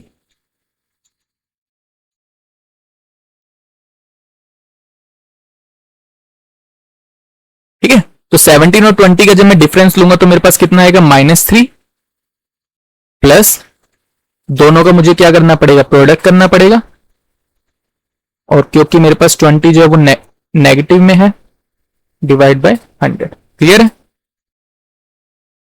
तो 0 से एक मेरी 0 कैंसिल हो गई, ये कितना हो गया मेरे पास 34/10, 34/10 मतलब कितना हो गया मेरे पास 3.4, और वैल्यू क्या है मेरे पास नेगेटिव, तो ओवरऑल मेरे पास कितना हो गया -3 -3.4, तो मेरे पास वैल्यू कितनी आई -6.4। ठीक है, माइनस क्या डिनोट कर रहा है कि मेरी जो वैल्यू हो रही है वो डिक्रीज हो रही है, और वो क्वेश्चन में उसने मेंशन किया था कि मेरे पास डिक्रीज जो वैल्यू ही पूछ रहा था। ठीक है, तो नेगेटिव वही डिनोट कर रहा है कि वैल्यू जो होने वाली है मेरे पास डिक्रीज हो रही है, और 6.4 अब मेरा कौन से क्वेश्चन कौन से ऑप्शन में मेरा आंसर है, ऑप्शन नंबर बी। क्लियर है, आई होप समझ में आया होगा ये। ठीक है, अगर मैं यहीं पर मल्टीप्लीकेटिव फैक्टर का यूज करते हैं तो उसके लिए हमारे पास कैसे होगा, 10% का डिक्रीज, डेट मीन्स कि 9/10 हो गया। 30% का इंक्रीज, डेट मीन्स कि 13/10 हो गया। एंड 20% का डिक्रीज, डेट मीन्स कि 4/5 हो गया। क्लियर है यहां तक? अब मुझे इसको कैलकुलेट करना है, ठीक है। तो 4 को मैं लास्ट में मल्टीप्लाई कर दूंगा, 9 3 27 का 7, 2 गया ऊपर, 9 और 2 11, ठीक है। अब 4 के साथ मल्टीप्लाई करो, 7 चौक 28 का 8, 2 गया ऊपर, 4 और 2 6 और 4, 468। और ये वाली वैल्यू मेरे पास कितनी आई, 500। क्लियर है? ठीक है, तो मेरे पास फाइनल वैल्यू आई मेरे पास 468, इनिशियल मेरे पास वैल्यू थी 500। दोनों में कितना चेंज आया मेरे पास, 32 का। क्लियर है? 32 का चेंज 500 पे, तो 100 पे कितना, 2 जीरो से मैं 2 जीरो कैंसिल, 5 से इसको काटूंगा तो कितने पे गया, 6 5 30.2। तो मिक्स फ्रैक्शन में अगर छोड़ेंगे तो 2/5 मेरे पास आंसर आ जाएगा। तो option number B. I hope clear होगा, समझ में आ रहा होगा, ठीक है। इसके अंदर हम तीसरा मेथड जो अज्यूम मेथड है उसको भी अप्लाई कर सकते हैं, लेकिन वो अप्लाई करने में थोड़ी हमारे को कठिनाई होगी, ठीक है, क्योंकि डेसिमल्स के अंदर आ रहे हैं, तो डेसिमल्स के अंदर हम थोड़ा अवॉइड करते हैं कैलकुलेशन को। क्लियर है? आई होप समझ में आया होगा। क्वेश्चन के ऊपर चलते हैं अब हम। अगला क्वेश्चन हमारा क्या बोल रहे हैं, बोल रहे the population of a city was 50 lakh in 2020। 2020 में जो पॉपुलेशन थी वो कितनी थी, 50 लाख थी। द पॉपुलेशन ग्रोज 7.5% एनुअली, ठीक है। द पॉपुलेशन इन 2022 इज, ठीक है। क्वेश्चन क्या बोल रहे हैं कि मेरे पास 2020 में कुछ पॉपुलेशन थी, ठीक है, उसके बाद क्या हुआ, 7.5% का उसके अंदर इंक्रीज हुआ। 2021 में मेरे पास कुछ पॉपुलेशन आई, ठीक है, ये क्या आई मेरे पास 2021 में। फिर उसके बाद क्या हुआ, दोबारा से मेरे पास 7.5% का इंक्रीज हुआ और मेरे पास 2022 में पॉपुलेशन आई। तो वो पूछ रहा है कि जो 2022 में जो पॉपुलेशन आई वो कितनी होगी। क्लियर है? ये मेरे पास क्वेश्चन है, समझ में आ गया होगा, ठीक है। तो इस क्वेश्चन को अब सोल्व करते हैं हम, ठीक है। अच्छा, तो क्या बोल रहा है हमारे को, 50 लाख मेरे पास इनिशियली मेरे पास पॉपुलेशन थी। मेथड इसके अंदर भी हम दोनों लगा सकते हैं, फॉर्मूला भी अप्लाई किया जा सकता है और हमारे पास जो मल्टीप्लीकेटिव फैक्टर उसका भी यूज किया जा सकता है। इनटू 7.5%। अच्छा, 7.5% की फ्रैक्शन वैल्यू क्या होती है, अगर नहीं आ रही तो 15% की याद होगी। 15% की कितनी होती है हमारे पास, 3/20। और 7.5 क्या है, उसका आधा है, तो हमारे को आधा करना पड़ेगा। तो मेरे पास फ्रैक्शन वैल्यू क्या होगी, 3/40। क्लियर है? ये मेरी किसकी हो जाएगी, 7.5%। तो अब हमारे को क्या बोल रहे हैं, इंक्रीज बोल रहे हैं, डेट मीन्स की 43/40 हो गया। क्लियर है? और ये क्या बोल रहे हैं, 2 बार अप्लाई हुई है। ये अब जो ये वाली पॉपुलेशन मेरे पास ये आई 2021 के लिए, 2022 के लिए क्या हो जाएगी, एक बार और अप्लाई करना पड़ेगा। आई होप क्लियर है, समझ में आया होगा, ठीक है। तो अब हमारे को इसको कैलकुलेट करना, 2 जीरो से मेरे पास 2 जीरो कैंसिल हो गई, ठीक है। अब मुझे इसकी कैलकुलेशन करनी है और कैलकुलेशन काफी लंबी है, ठीक है। तो इसके लिए अब हम क्या कर सकते हैं, हमने कुछ कैलकुलेशन हैक सीखे थे कल, ठीक है। उसमें मैंने आप लोगों को क्या क्या बताया था कि हम मल्टीपल यूनिट डिजिट चेक कर सकते हैं, ठीक है, और मल्टीपल्स चेक कर सकते हैं, जो डिविजिबिलिटी रूल हम चेक कर रहे थे, ठीक है, या फिर हम लोग डिजिटल सम चेक कर सकते हैं, ठीक है। अब अगर इसमें मैं देखता हूं कि यूनिट डिजिट क्या है मेरे पास, सभी ऑप्शन के अंदर मेरे पास क्या है, 5 है, कोई मेरे को बेनिफिट होगा, नहीं होगा, ठीक है। लास्ट 2 डिजिट भी अगर मैं निकालने की कोशिश करूं तो उसके अंदर भी मेरे को दिख रहा है कि ऑप्शन मेरे क्लैश होंगे, ठीक है। तो ये वाला मेथड तो मैं यहां पर नहीं लगा पा रहा। मल्टीपल्स की भी अगर मैं बात करूं तो 43 का या तो मेरे को डिवाइड करके देखना पड़ेगा, जो मुश्किल काम है, क्योंकि 43 का हमारे पास कोई तरीका नहीं होता कि हम डायरेक्ट उसको निकाल पाए। क्लियर है? और 5 का अगर मल्टीपल मेरा आंसर आने वाला है तो सभी के अंदर 5 है लास्ट में, तो ये भी मेरा जो मल्टीपल है वो भी मेरा फेल हो गया इस क्वेश्चन के अंदर, ठीक है। तो अब इसके अंदर हम क्या करेंगे, डिजिटल सम का यूज करेंगे, ठीक है। डिजिटल सम जिसको आता है बहुत अच्छी बात है, जिसको नहीं आता उसको मैं समझाने की कोशिश करता हूं। एक स्लाइड में ऐड कर लेता हूं यहां पर।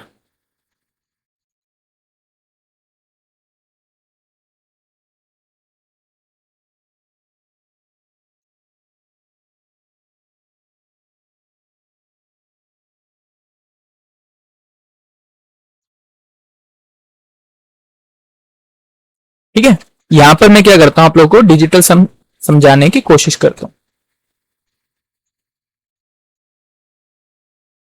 डिजिटल सम क्या है हमारे पास कि मैं आपको अप्लाई करके दिखाता हूं। ठीक है, अगर हमारे पास कुछ ऐड करना है हमारे को, ठीक है, फॉर एग्जाम्पल मैं आपको बोलता हूं कि 2 3 प्लस 4 2, ठीक है, इनको ऐड करके बताओ कि क्या होगा।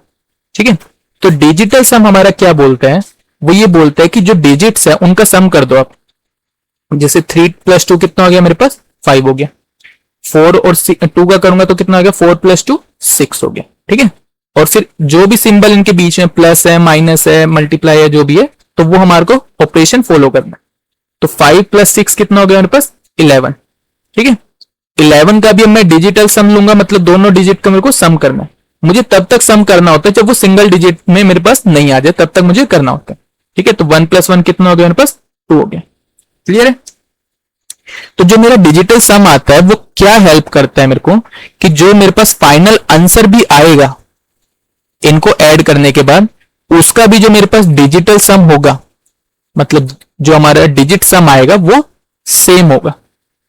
ठीक है, तो इनका अगर मैं करके देखूं तो कितना आ रहा है मेरे पास, 5, मतलब अब मेरे पास इनको करने के बाद मेरे पास आया 2।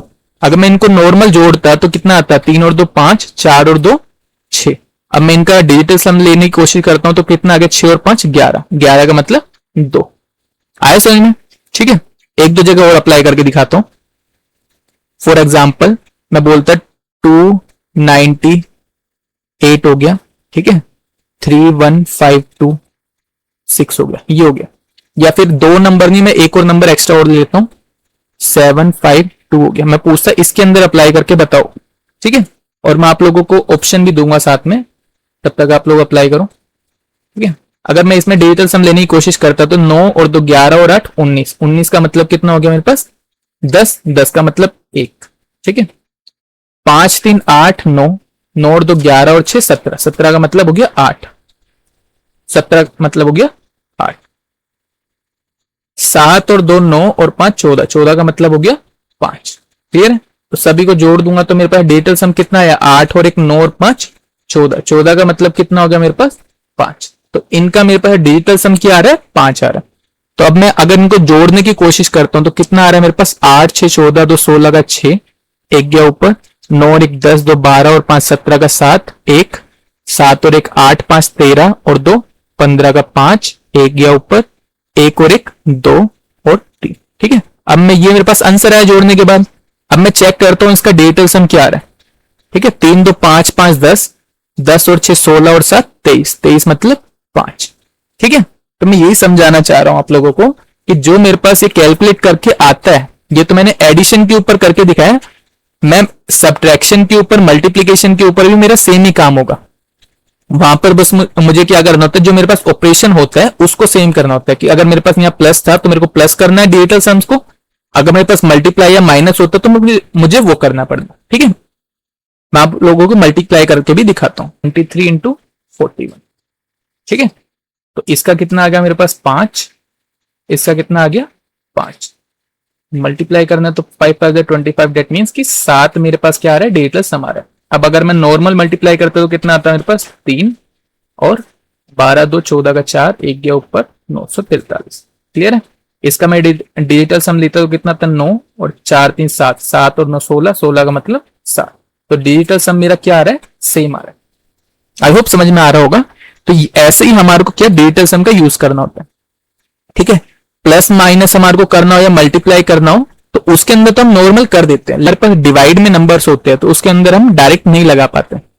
फॉर एग्जाम्पल मैं आपको बोलता हूं कि 2/3 इंटू 7/11, अगर मेरे पास ये होता और मुझे इसका डिजिटल सम चेक करना होता, ठीक है, तो ऐसा नहीं है कि मैं इसका चेक कर दूंगा कि 7 2 14 और इसका डिजिटल सम 5 चेक करके और आंसर मार्क कर दूंगा, वो मेरे पास गलत होगा। ठीक है, मैं तब तक डिजिटल सम नहीं लगा सकता डिवाइड में जब तक नीचे वाले जो मेरे पास नंबर्स है इनका डिजिटल सम या तो मुझे 1 बना दूं। ठीक है, अगर मैं डिजिटल सम इनका 1 बना दिया तब मैं अप्लाई कर पाऊंगा, लेकिन अगर मैं 1 नहीं बना पाता तब मैं अप्लाई नहीं कर सकता। क्लियर है? ठीक है, तो अगर मेरे पास डिवाइड में कुछ नंबर्स होते हैं, फॉर एग्जाम्पल मैं आप लोगों को बोलता हूं कि नीचे अगर मेरे पास 1 बन रहा है तब तो नॉर्मल कर सकते हैं।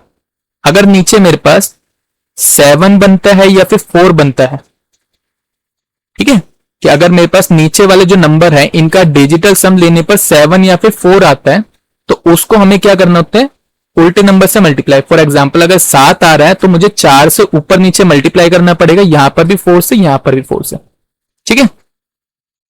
या फिर अगर मेरे पास डिजिटल सम नीचे 4 बन रहा है तो मुझे ऊपर नीचे 7 से मल्टीप्लाई करना पड़ेगा, ठीक है। तो उससे होगा क्या कि मेरे पास नीचे वाला जो नंबर है उसका डिजिटल सम 1 बन जाएगा। क्लियर है, ठीक है। वहीं पर ये तो 7 और 4 के लिए था।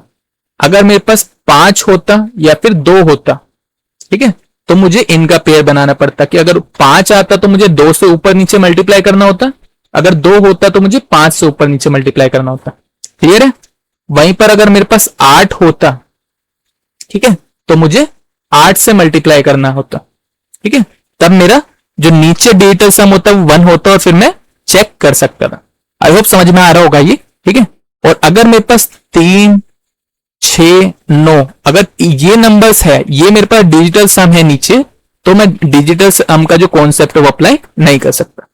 आई होप समझ में होगा, क्लियर होगा यहां पर, ठीक है। अब हम अपने क्वेश्चन के ऊपर चलते हैं, उसके ऊपर अप्लाई करके देखते हैं, ठीक है। सबसे पहले तो मैं नीचे देखता हूं कि मेरे पास डिजिटल सम क्या बन रहा है, तो 4 और 4, तो 4 4 जा 16, 16 का मतलब कितना हो गया मेरे पास डिजिटल सम नीचे 7, 7 है, डेट मीन्स कि मुझे 4 से मल्टीप्लाई करना पड़ेगा और ऊपर नीचे दोनों जगह। अब मुझे इसको करने की जरूरत नहीं, ठीक है, ये मैंने नीचे क्या किया, 1 बना दिया। क्लियर है। अच्छा, तो अब मुझे क्या करना है, जो ये मेरे पास कैलकुलेशन है, सिर्फ ये वाला पोर्शन, मुझे इसका डिजिटल सम चेक करना, ठीक है। तो डिजिटल सम इसका कितना आ रहा है 5, 4 और 3 7, ये कितना आ रहा है 7 और 4, ठीक है। तो 7 7 जा 49, डिजिटल सम कितना आया 4, 4 4 जा 16, डिजिटल सम कितना है 7, 7 5 जा 35, डिजिटल सम कितना है मेरे पास 8। क्लियर है। आई होप समझ में आया होगा कि मैंने इन सभी का जब डिजिटल सम लिया तो मेरे पास फाइनल कितना आया 8 आया। तब जो मेरे पास आंसर होगा उसका भी डिजिटल सम मेरे पास कितना होना चाहिए, 8 होना चाहिए। क्लियर है।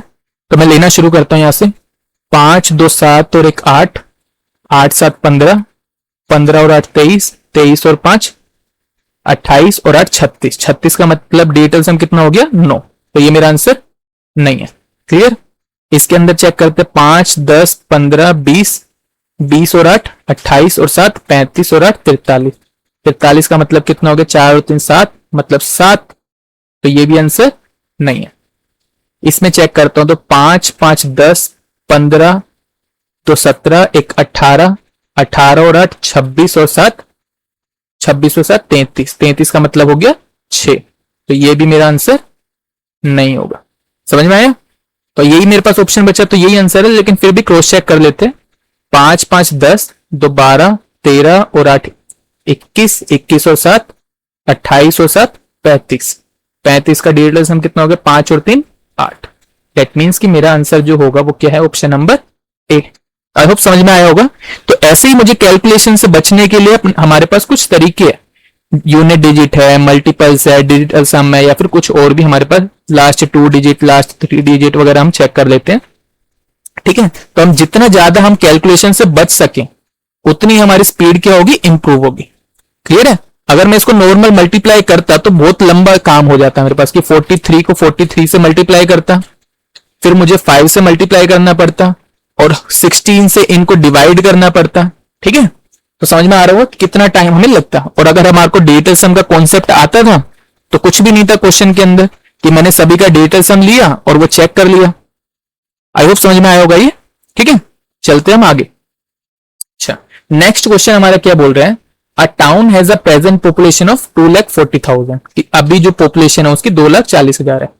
Every year the population increases by a birth rate of 12%, मतलब 12% से जो पॉपुलेशन है वो इंक्रीज हो रही है, कि इतने बच्चों का जन्म हो रहा है। And decreases by a death rate of 7%, कि 7% जो लोग है वो उनकी डेथ हो रही है। डेट मीन्स कि ओवरऑल चेंज कितना आ रहा है एनुअली, कि 12% तो मेरे पैदा हो रहे हैं, 7% मेरे मर रहे हैं, तो ओवरऑल कितने 5 ही तो नए आ रहे हैं ना। तो 5% मेरे क्या हो रहा है, एनुअल चेंज आ रहा है। क्लियर है। मुझे क्या करना है, बोल रहा है कि find the population of the town at the end of 3 year, कि 3 साल के बाद कितनी मेरी पॉपुलेशन होगी। तो अभी कितनी है मेरी, 2,40,000। ठीक है, मुझे क्या करना है, 5% का मेरा इंक्रीज हो रहा है हर साल। ठीक है, तो 5% की वैल्यू कितनी होगी, 21/20, 21/20, 21/20। ठीक है, 3 जीरो से मेरी जीरो कैंसिल हो गई,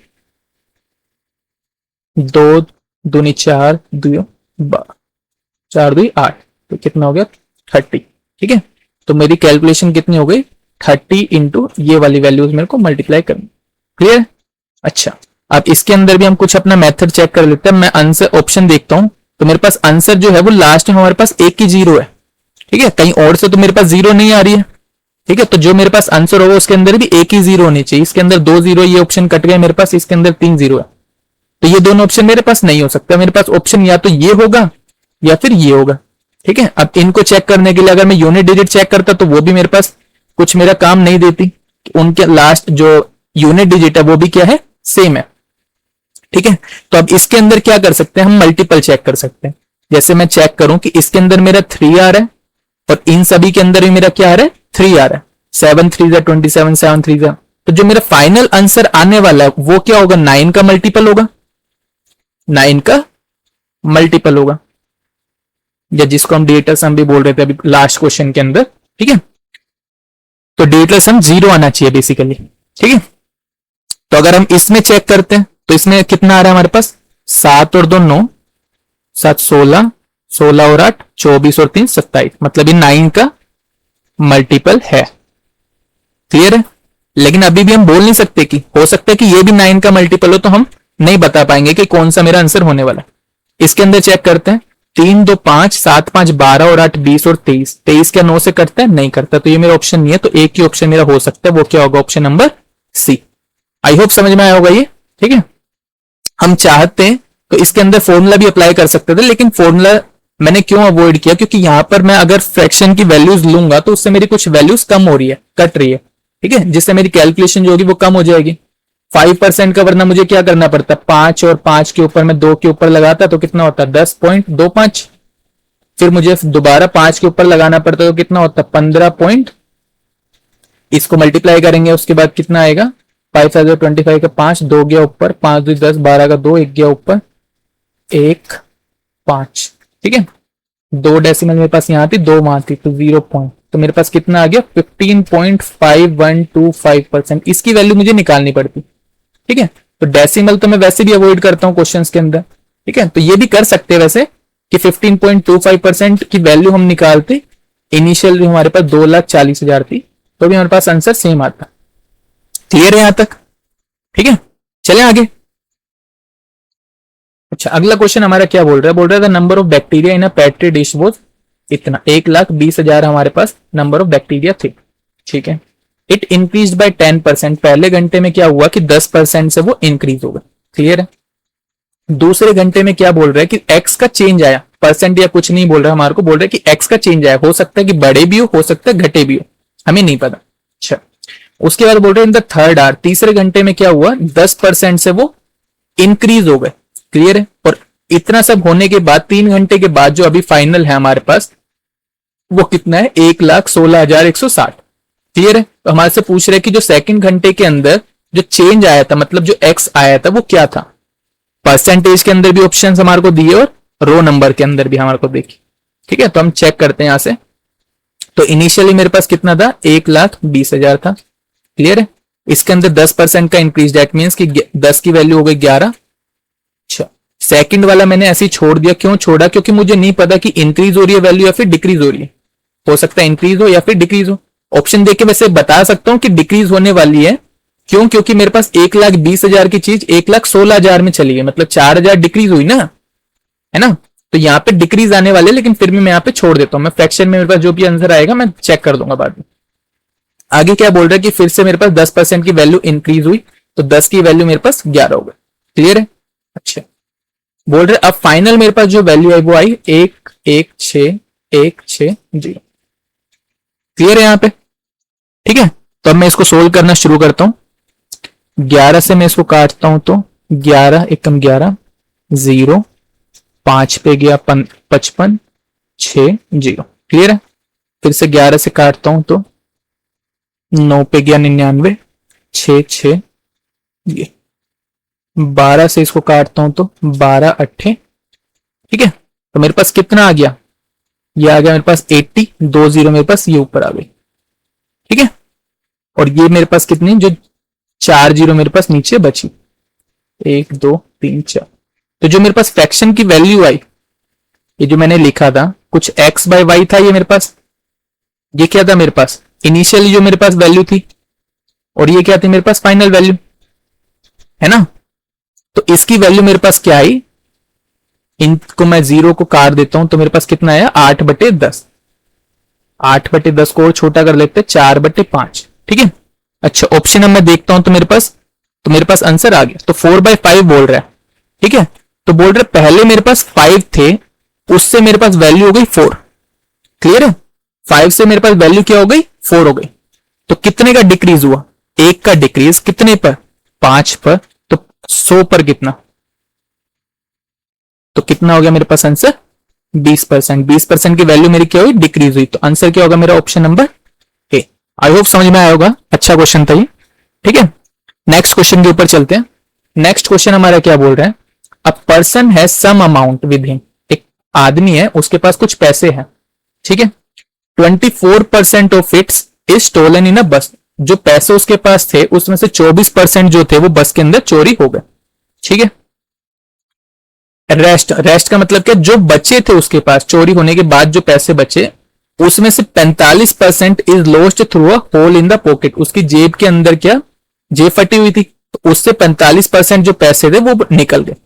ठीक है, अच्छा उसके बाद बोल रहे कि जो पैसे बचे उसके बाद रिमाइंडर की बात करें, 36.36% of remainder spent on food, जो उसके पास पैसे बचे मतलब पहले यहां पर 24% उसके गुम हो गए, फिर उसके बाद जो बचे उसके पास उसमें से 45% फिर यहां से गुम हो गए। ठीक है, उसके बाद जो उसके पास बचे उसका 36.36% जो था उसने खाने के ऊपर खर्च किया। क्लियर है, उसके बाद क्या किया उसने, जो पैसे यहां खाने के खर्च करने के बाद जो उसके पास पैसे बचे उससे उसने बुक खरीदी, कितने रुपए की, 266 रुपए की। क्लियर है, अच्छा उसके बाद क्या बोल रहे हैं, he walks back home because all his money is over, मतलब यहां पर 266 रुपए खर्च करने के बाद उसके पास जितने पैसे थे वो सब खर्च हो गए, अब उसके पास कोई रुपए नहीं बचे। तो हमारे से पूछ रहा है कि इनिशियली उसके पास पैसे कितने थे। ठीक है, बहुत अच्छा क्वेश्चन है।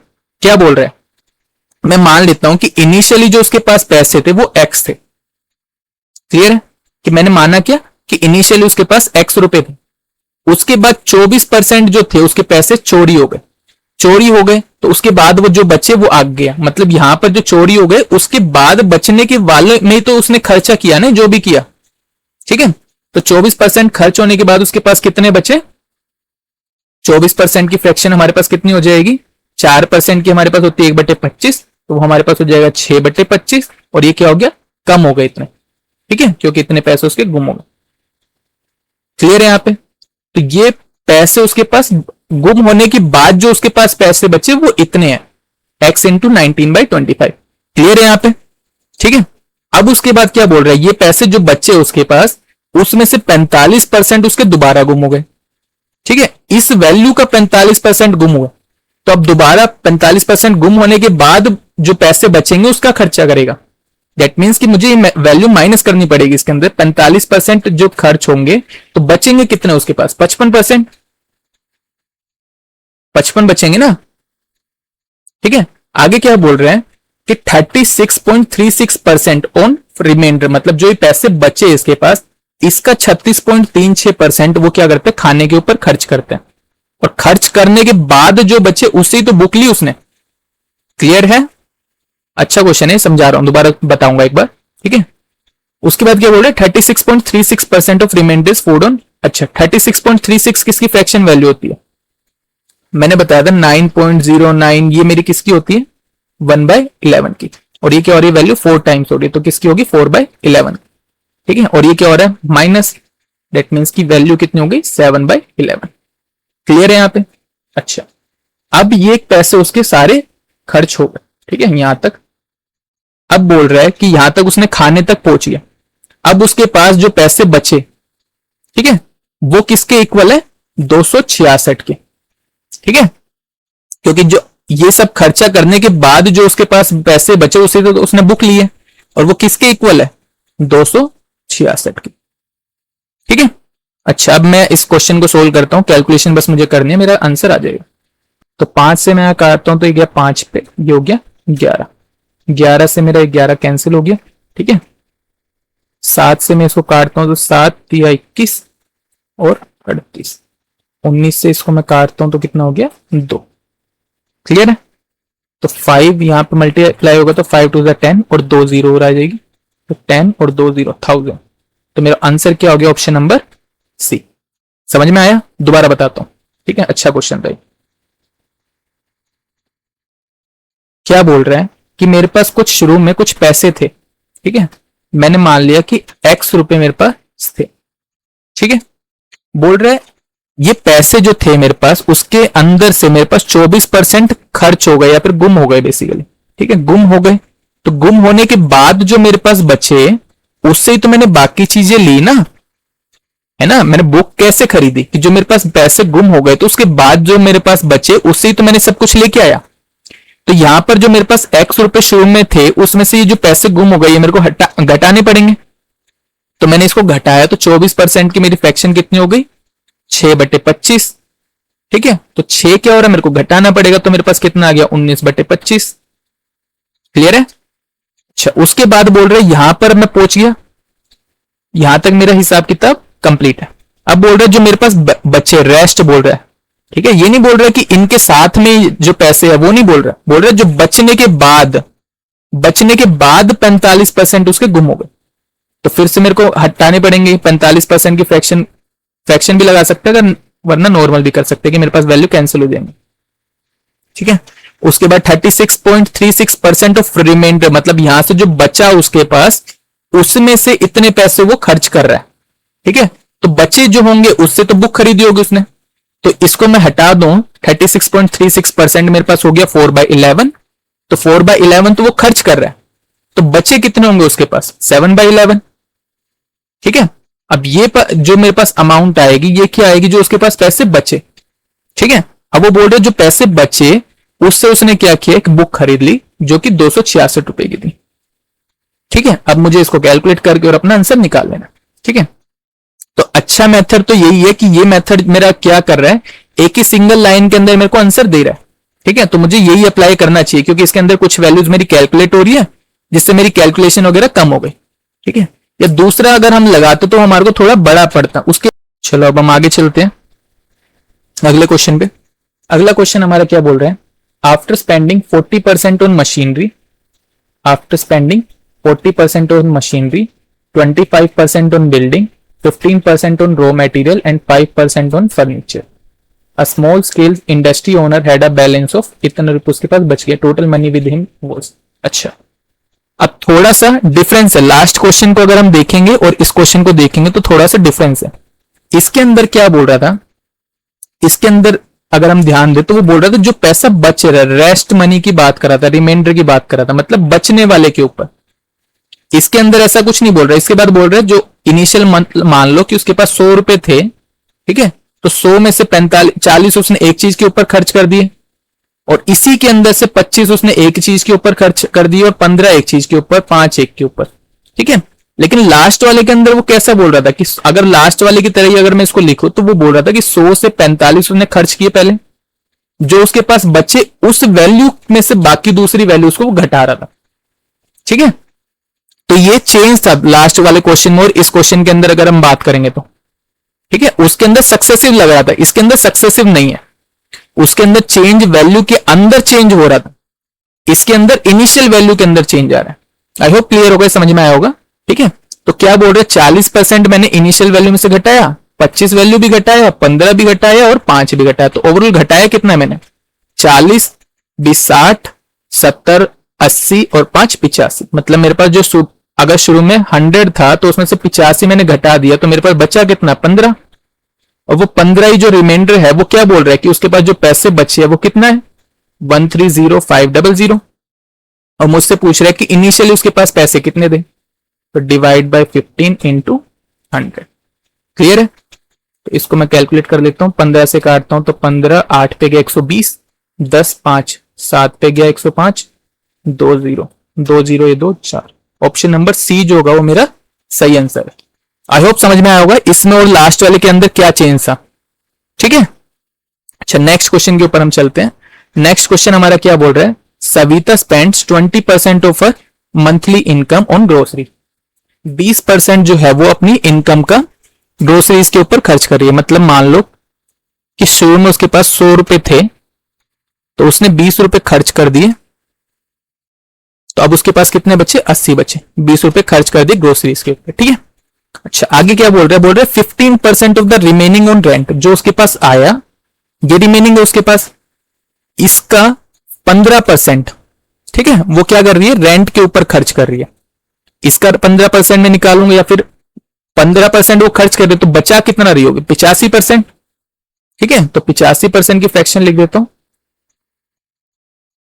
तो 17, 34, 68। तो अब उसके पास कितने रुपए बचे, 68 रुपए। ठीक है, then 60% of the left over, जो उसके पास बचे, ठीक है, उसका 60% ऑफ द लेफ्ट ओवर, इस वैल्यू का 60%, ठीक है, on children's education and other, वो इसका 60% जो है वो अपने बच्चों की एजुकेशन और बाकी चीजों के ऊपर खर्च कर रही है।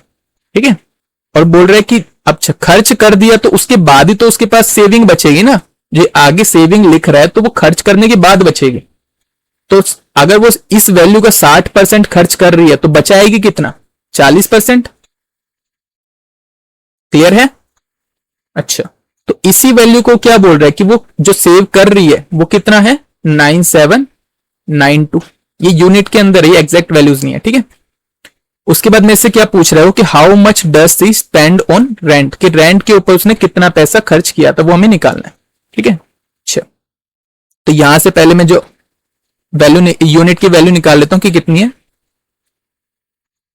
ठीक है, ये 5 यहां पर मल्टीप्लाई हो जाएगा, ये 2 और 68 नीचे आ गया। इसके अंदर है 4, इसके अंदर है तो 8 आ जाएगा मेरे पास। तो 8 से मैं डिवाइड करूंगा तो ये कितना आ गया, 17 चौका 68।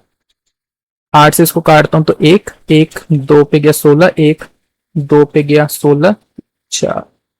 ठीक है, 17 से इसको काटता हूं तो 17 7 पे जाएगा, 17 7 119, तो 3 4 34 मतलब 2। तो ये वैल्यू कितनी आ गई, 72 को 5 से मल्टीप्लाई करने में सिखाया था, क्या करते हैं हम आधा करके एक 0 लगा देते हैं। ठीक है, तो एक यूनिट की मेरी वैल्यू कितनी है, 360 है। तो मैं उसकी जो इनिशियल सैलरी होगी वो 360 गुना होगी, मतलब उसकी सैलरी कितनी है, 36,000 है। क्लियर है? अब मुझसे पूछ क्या रहा है वो कि सैलरी जो है उसमें उसने 20% या ग्रोसरीज पे खर्च कर दिए, 15% यहां पे कर दिए, 60% उसने मेरे से पूछा रेंट के ऊपर, मतलब जो सैलरी बची इसके अंदर से उसने 20% खर्च कर दिए, तो अब उसके पास बचे कितने, 4/5। ठीक है, अब पूछ रहे कि 15% जो है वो खर्च कर दिए इसके ऊपर, रेंट के ऊपर, वही मेरे से पूछा है।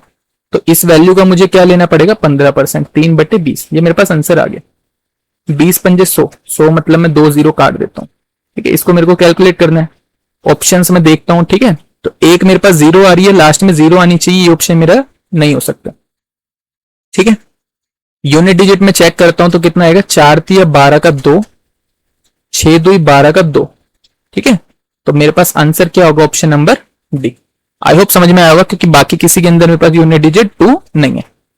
ठीक है, आया समझ में? या फिर हम ऐसे भी कर सकते थे, या दूसरा हम क्या कर सकते थे इस क्वेश्चन के अंदर कि हम इन वैल्यूज को अलग अलग कैलकुलेट ना करके एक सिंगल लाइन में कैलकुलेट कर सकते थे, जो हम सक्सेसिव लगाते हैं। ठीक है, कि इनिशियली मैं मान लेता हूं कि सैलरी जो थी उसकी एक्स थी। ठीक है, वो क्या कर रही है, 20% खर्च कर रही है ग्रोसरीज के ऊपर, तो उसके पास पैसे बच कितने रहे, 4/5। ठीक है, उसके बाद वो बोल रहे कि 15% जो बची उसकी सैलरी है उसका 15% वो रेंट के ऊपर खर्च कर रही है, तो कितने खर्च कर रही है, 17/20 उसके पास बचा। उसके बाद जो बचा है उसका 60% यहां खर्च करे, तो सेविंग कितनी है उसकी, 4/10। क्लियर है? और ये वैल्यू ही तो इक्वल दी हुई उसने उसकी सेविंग की, 9792। ठीक है, काटता हूं तो कितने पे गया, 17 पंजे 85, कितना बचा, 12 9। 129, तो ये गया मेरे पास 7 पे गया 119, 10 2 तो 6 पे जाएगा 100। ठीक है, उसके बाद 4 से मैं इसको काट देता हूं तो कितने पे गया, 4 से इसको काट देता हूं तो 5 पे गया। ठीक है, फिर 4 से इसको काट देता हूं तो 1 पे गया 4, 1 16 का 1 4। क्लियर। उसके बाद मुझे क्या करना है, यहां पर 25 लेके आना है और एक ये 0। ठीक है, इसको मल्टीप्लाई करेंगे तो मेरे पास कितना आएगा, 4 इसको दे देता हूं तो मेरे पास आंसर कितना आएगा, 36,000। ठीक है, जब मेरे पास ये 36,000 आ गया तो उसके बाद मुझे क्या करना है, उसने पूछा है कि इसका पहले 4/5 जो था वो तो हटा दो, मतलब इसका 4/5 पार्ट लेना है कि एक पार्ट हटा दो जो उसने ग्रोसरीज के ऊपर खर्च किया, और जो बच के आया उसका 15% बता दो, मतलब कि 3/20 निकाल दो। तो यही बस मेरा आंसर होना चाहिए था, बस इतना ही मेरे को करना था एग्जाम में, तो मेरा आंसर डी आ जाता। आई होप समझ में आया होगा ये।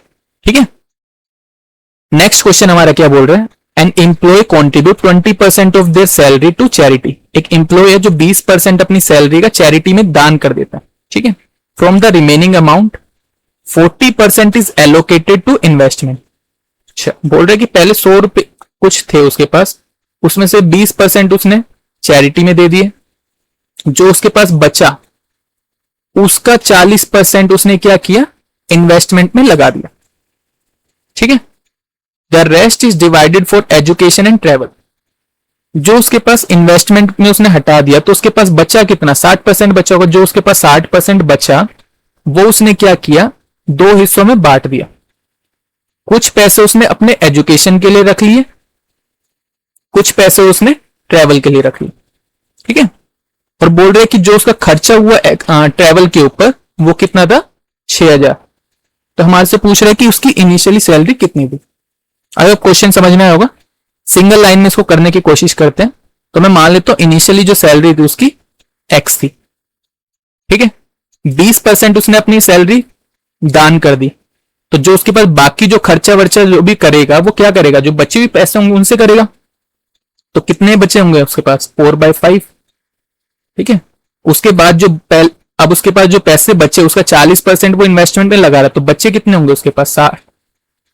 ठीक है, the rest is divided for education and travel. अब ये पैसे उसके पास बचे, इसको उसने क्या किया, 2 पार्ट में बांट दिया।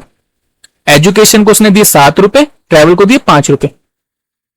क्लियर है, तो उसने हमारे को जो दिया हुआ ट्रेवल के लिए दिया है, तो ट्रेवल में उसने कितने खर्च किए, 5/12। ठीक है, और ये किसके इक्वल उसने दिया हुआ क्वेश्चन के अंदर, 6,000 के इक्वल। क्लियर है, अब इसी को हमारे को कैलकुलेट करके और हमारा क्वेश्चन हो गया सोल्व। 6 से 6 मेरा कैंसिल हो गया। ठीक है, 5 से ये मेरा 5 कैंसिल हो गया, 4 से इसको काट देता हूं 3। ठीक है, फिर 3 और ये 4 0, 30,000 मेरा आंसर हो गया। ठीक है, आसान सा क्वेश्चन था, मुश्किल नहीं था। नेक्स्ट क्वेश्चन हमारा क्या बोलता है, बोलता है a man spends 35% of his monthly income on food. 35% जो अपनी सैलरी है वो खाने के ऊपर वो खर्च कर रहे हैं। 4/13 वो खर्च कर रहा है किसके ऊपर, रिमेनिंग की बात कर रहे हैं, इनकम ऑन ट्रांसपोर्ट के ऊपर। ठीक है, ही इनकर सम अदर एक्सपेंसेस, कुछ और भी वो खर्चे करते हैं। But also save 6,300 rupees per month, वो 6300 रुपए बचा भी लेते हैं। ठीक है, the latter being equal to, अच्छा बोल रहे जो 6300 रुपए वो बचा रहा है वो किसके बराबर है, वो बराबर है 20% ऑफ द बैलेंस रिमेनिंग, 20% के बराबर है। कौन से 20% के बराबर है, जो पैसा उसके पास बचा था, कब, जब उसने खाने और ट्रांसपोर्ट के ऊपर जो पैसा खर्च करने के बाद जो उसके पास आया उसका जो 20% है वो उतना बचा रहा है। क्वेश्चन समझ में आया। ठीक है, यहां पे मैं थोड़ा समझा देता हूं। बोल रहे पहले कुछ सैलरी थी उसके पास, इनिशियल सैलरी थी, इनकम थी। ठीक है, उसका क्या किया उसने 35% यहां पे खर्च कर दिया, कुछ उसके पास ये बचा होगा 65%। ठीक है, इनिशियल सैलरी का 65% यहां पे बचा होगा। तो जो 65% बचा उसका 4/13 भाग जो था उसने खर्च कर दिया किस पर, इन ट्रांसपोर्ट के ऊपर। तो उसके पास बचा कितना, 9/13 पार्ट बचा। किसका 9/13, इसका 9/13 बचा। उसके बाद बोल रहे कि उसने कुछ और भी खर्चा किया, लेकिन खर्चे के साथ साथ उसने 6300 रुपए बचा भी लिए। वो 6300 रुपए जो थे वो बराबर थे किसके, यहां पे ये जो मेरे पास सैलरी आई, ये खर्चा हो गया मेरा सब कुछ, इसका जो 20% है ठीक है, इसके बराबर क्या है मेरे पास जो पैसे वो बचा रहा है, ये बोलना चाह रहा है वो क्वेश्चन के अंदर। क्लियर है यहाँ पे? ठीक है, मेरे से पूछ रहा है कि मंथली उसकी इनकम क्या था, मतलब आई की वैल्यू पूछ रहा है। ठीक है, आसान सा क्वेश्चन है, मुश्किल क्वेश्चन नहीं है। ठीक है, सिंगल लाइन में इसको भी करते हैं। मैं मान लेता हूं इनिशियल उसकी सैलरी कितनी थी, x रुपए थी। ठीक है, बोल रहे 35% उसने खर्च कर दिया। ठीक है, 35% की फ्रैक्शन कितनी हो गई, 7/20। तो 7 खर्च कर दिया, बचे कितने उसके पास, 13/20। क्लियर है? आगे क्या बोल रहा है, 4/13 ऑफ द, यहां पे उसके पास सैलरी जो बची है, बोल रहा है इसका 4/13 पार्ट। अच्छा, 4/13 यहां पे बोल रहा है कि वो ट्रांसपोर्ट पे खर्च कर रहा है, तो बचा कितना रहा, 9/13। क्लियर है? और बोल रहे कि इस ये बचने के बाद जो इसका 20% आएगा, 20% की फ्रैक्शन क्या होती है, 1/5। ठीक है, वो किसके इक्वल है मेरे पास, 6300 रुपीज के। ठीक है, इसको बस मुझे सोल्व करने, मेरा क्वेश्चन हो गया। 13 से 13 गया, 9 से काट दूंगा तो 9 7 63, 20 पंजे 100, मतलब 2 जीरो और मेरे पास आ जाएंगे, तो 70,000। ऑप्शन नंबर सी जो है वो मेरा सही आंसर हो गया। आई होप समझ में आया होगा, आसान सा क्वेश्चन था ये, मुश्किल क्वेश्चन नहीं था। ठीक है, नेक्स्ट क्वेश्चन क्या है, बोल रहा है from the salary of a software engineer. एक सॉफ्टवेयर इंजीनियर है, उसकी सैलरी में से 15% is used as house rent. 15% जो उसकी सैलरी है वो हाउस रेंट, मतलब उसका घर का जो किराया है उसके ऊपर खर्च हो जाती है। 25% ऑफ द रिमेनिंग, ये इंपॉर्टेंट वर्ड है रिमेनिंग। ठीक है, spent on house hold item. 25% जो सैलरी उसकी बची हुई है, घर का खर्चा देने के बाद जो बची है, उसकी 25% सैलरी वो घर के सामान वगैरह खरीद के लाता है, उसमें खर्च कर देते हैं। जो बची है उसकी salary 25% of the remaining as income tax, जो बची हुई सैलरी उसका 25% वो इनकम टैक्स भर देते हैं। And 15% of the remaining on clothing, जो बाकी सैलरी बची उसका 15% वो क्लोथिंग पे खर्च कर देता है। Then he is left with 10,404 रुपए पर बचे, मतलब उसकी सेविंग हुई। ठीक है, तो सेम क्वेश्चन जैसे अभी तक पहले वाले कर रहे थे, सेम क्वेश्चन के ऊपर है कि एक्स उसकी हमने मान ली इनिशियल सैलरी, 15% उसने खर्च किया, तो बचा कितना उसके पास, 17/20। ठीक है, 25% उसने खर्च किया हाउस होल्ड आइटम के ऊपर, तो बचा कितना, 3/4। 25% फिर से वो इनकम टैक्स के ऊपर डाल रहे हैं, तो कितना बचा उसके पास, 3/4। और उसके बाद बोल रहे 15% फिर वो क्लोथिंग के ऊपर खर्च कर रहा है, तो उसके पास कितना बच गया, 17/20। ठीक है, ये उसके पास क्या आ गई, सैलरी जो उसके पास बची है। क्लियर है? ठीक है, ये किसके इक्वल है हमारी, 10,404। यहां से हमारे को एक्स की वैल्यू निकालने, हमारा क्वेश्चन हो जाएगा खत्म। ठीक है, 17 से इसको काटता हूं तो 17 छिका 102, 2 बच गया मेरे, 2 0, 1 पे गया मेरे पास 17, 3 2। ठीक है, 17 से फिर इसको काटता हूं तो कितने गया, 17 34 51, 3 पे गया 51, 10 0 36, 3 3 9, 9 4 36, तो 4 बच गया मेरे पास। यहाँ ये सब मल्टीप्लाई होंगे वहां पे, तो कितना हो जाएगा, 4 4 16, 16 2 32, 32 2 64, 64 इंटू 4 और 2 मेरे पास 0 आ जाएंगे। क्लियर है? ठीक है, तो यहां से सारे ऑप्शन में मैं देख रहा हूं कि यूनिट डिजिट वगैरह सब में सेम लिखी है, तो मेरा कोई यूज नहीं हो रहा। ठीक है, तो मल्टीप्लाई कर देते, कोई बड़ी वैल्यू नहीं है। 4 4 16 का 6, एक गया ऊपर, 6 चौक 24 और 1 25, तो ये मेरे पास 25,600 जो गया मेरे पास, आंसर आ गया ऑप्शन नंबर सी। ठीक है, इजी सा क्वेश्चन था, सेम पैटर्न के ऊपर क्वेश्चन है ये। नेक्स्ट क्वेश्चन हमारा क्या बोल रहा है, और ये आज का लास्ट क्वेश्चन होने वाला है। ठीक है, बोल रहे the price of an article increases by 20% every year. ठीक है, प्राइस जो है हर साल 20% से बढ़ रहा है। If the difference between the price of the article at the end of the third year and at the end of the fourth year is 324 rupees. ठीक है, पूरे तीसरे और चौथे साल के बीच का जो डिफरेंस है वो 324 रुपया। ठीक है, तो हमारे से पूछ रहे हैं कि पहले साल के खत्म होने पर प्राइस कितना था। अच्छा क्वेश्चन है ये। ठीक है, तो देखो कैसे बोल रहे हैं कि मैं मान लेता हूं शुरू में एक्स था मेरे पास, समझाने के लिए बता रहा हूं, फिर मैं बताऊंगा इसको करना कैसे था। शुरू में मेरे पास एक्स रुपए था, बोल रहे कि 20% से बड़ा, 20% मतलब इतना बड़ा। पहले अगर एक्स था, एक साल बढ़ने के बाद कितना हो गया, इतना हो गया। 2 बार बढ़ेगा तो इतना हो गया, 3 बार बढ़ेगा तो इतना हो गया। क्लियर है? अब बोल रहे कि जो मेरे पास डिफरेंस आया साल और चौथे साल के अंदर, वो कितना है 324 रुपए का है। ये तीसरा साल है, चौथे साल में मेरे पास कितना हो जाएगा, यही 4 बार हो जाएंगे। ठीक है, बोल रहे दोनों के अंदर जो डिफरेंस है, ठीक है, वो कितना है हमारा 324 के इक्वल है। क्लियर है, ये क्वेश्चन बोल रहा है। तो इसको बेसिक से भी चाहे तो सोल्व कर सकते हैं। यहां से हम क्या करेंगे, पहले x की वैल्यू निकालेंगे और उससे हमारा आंसर आ जाएगा। ठीक है, लेकिन इसमें अच्छा मेथड क्या रहेगा हमारे को लगाने के लिए, हमारे को इसमें छोटी सी चीज समझने वाली क्या है,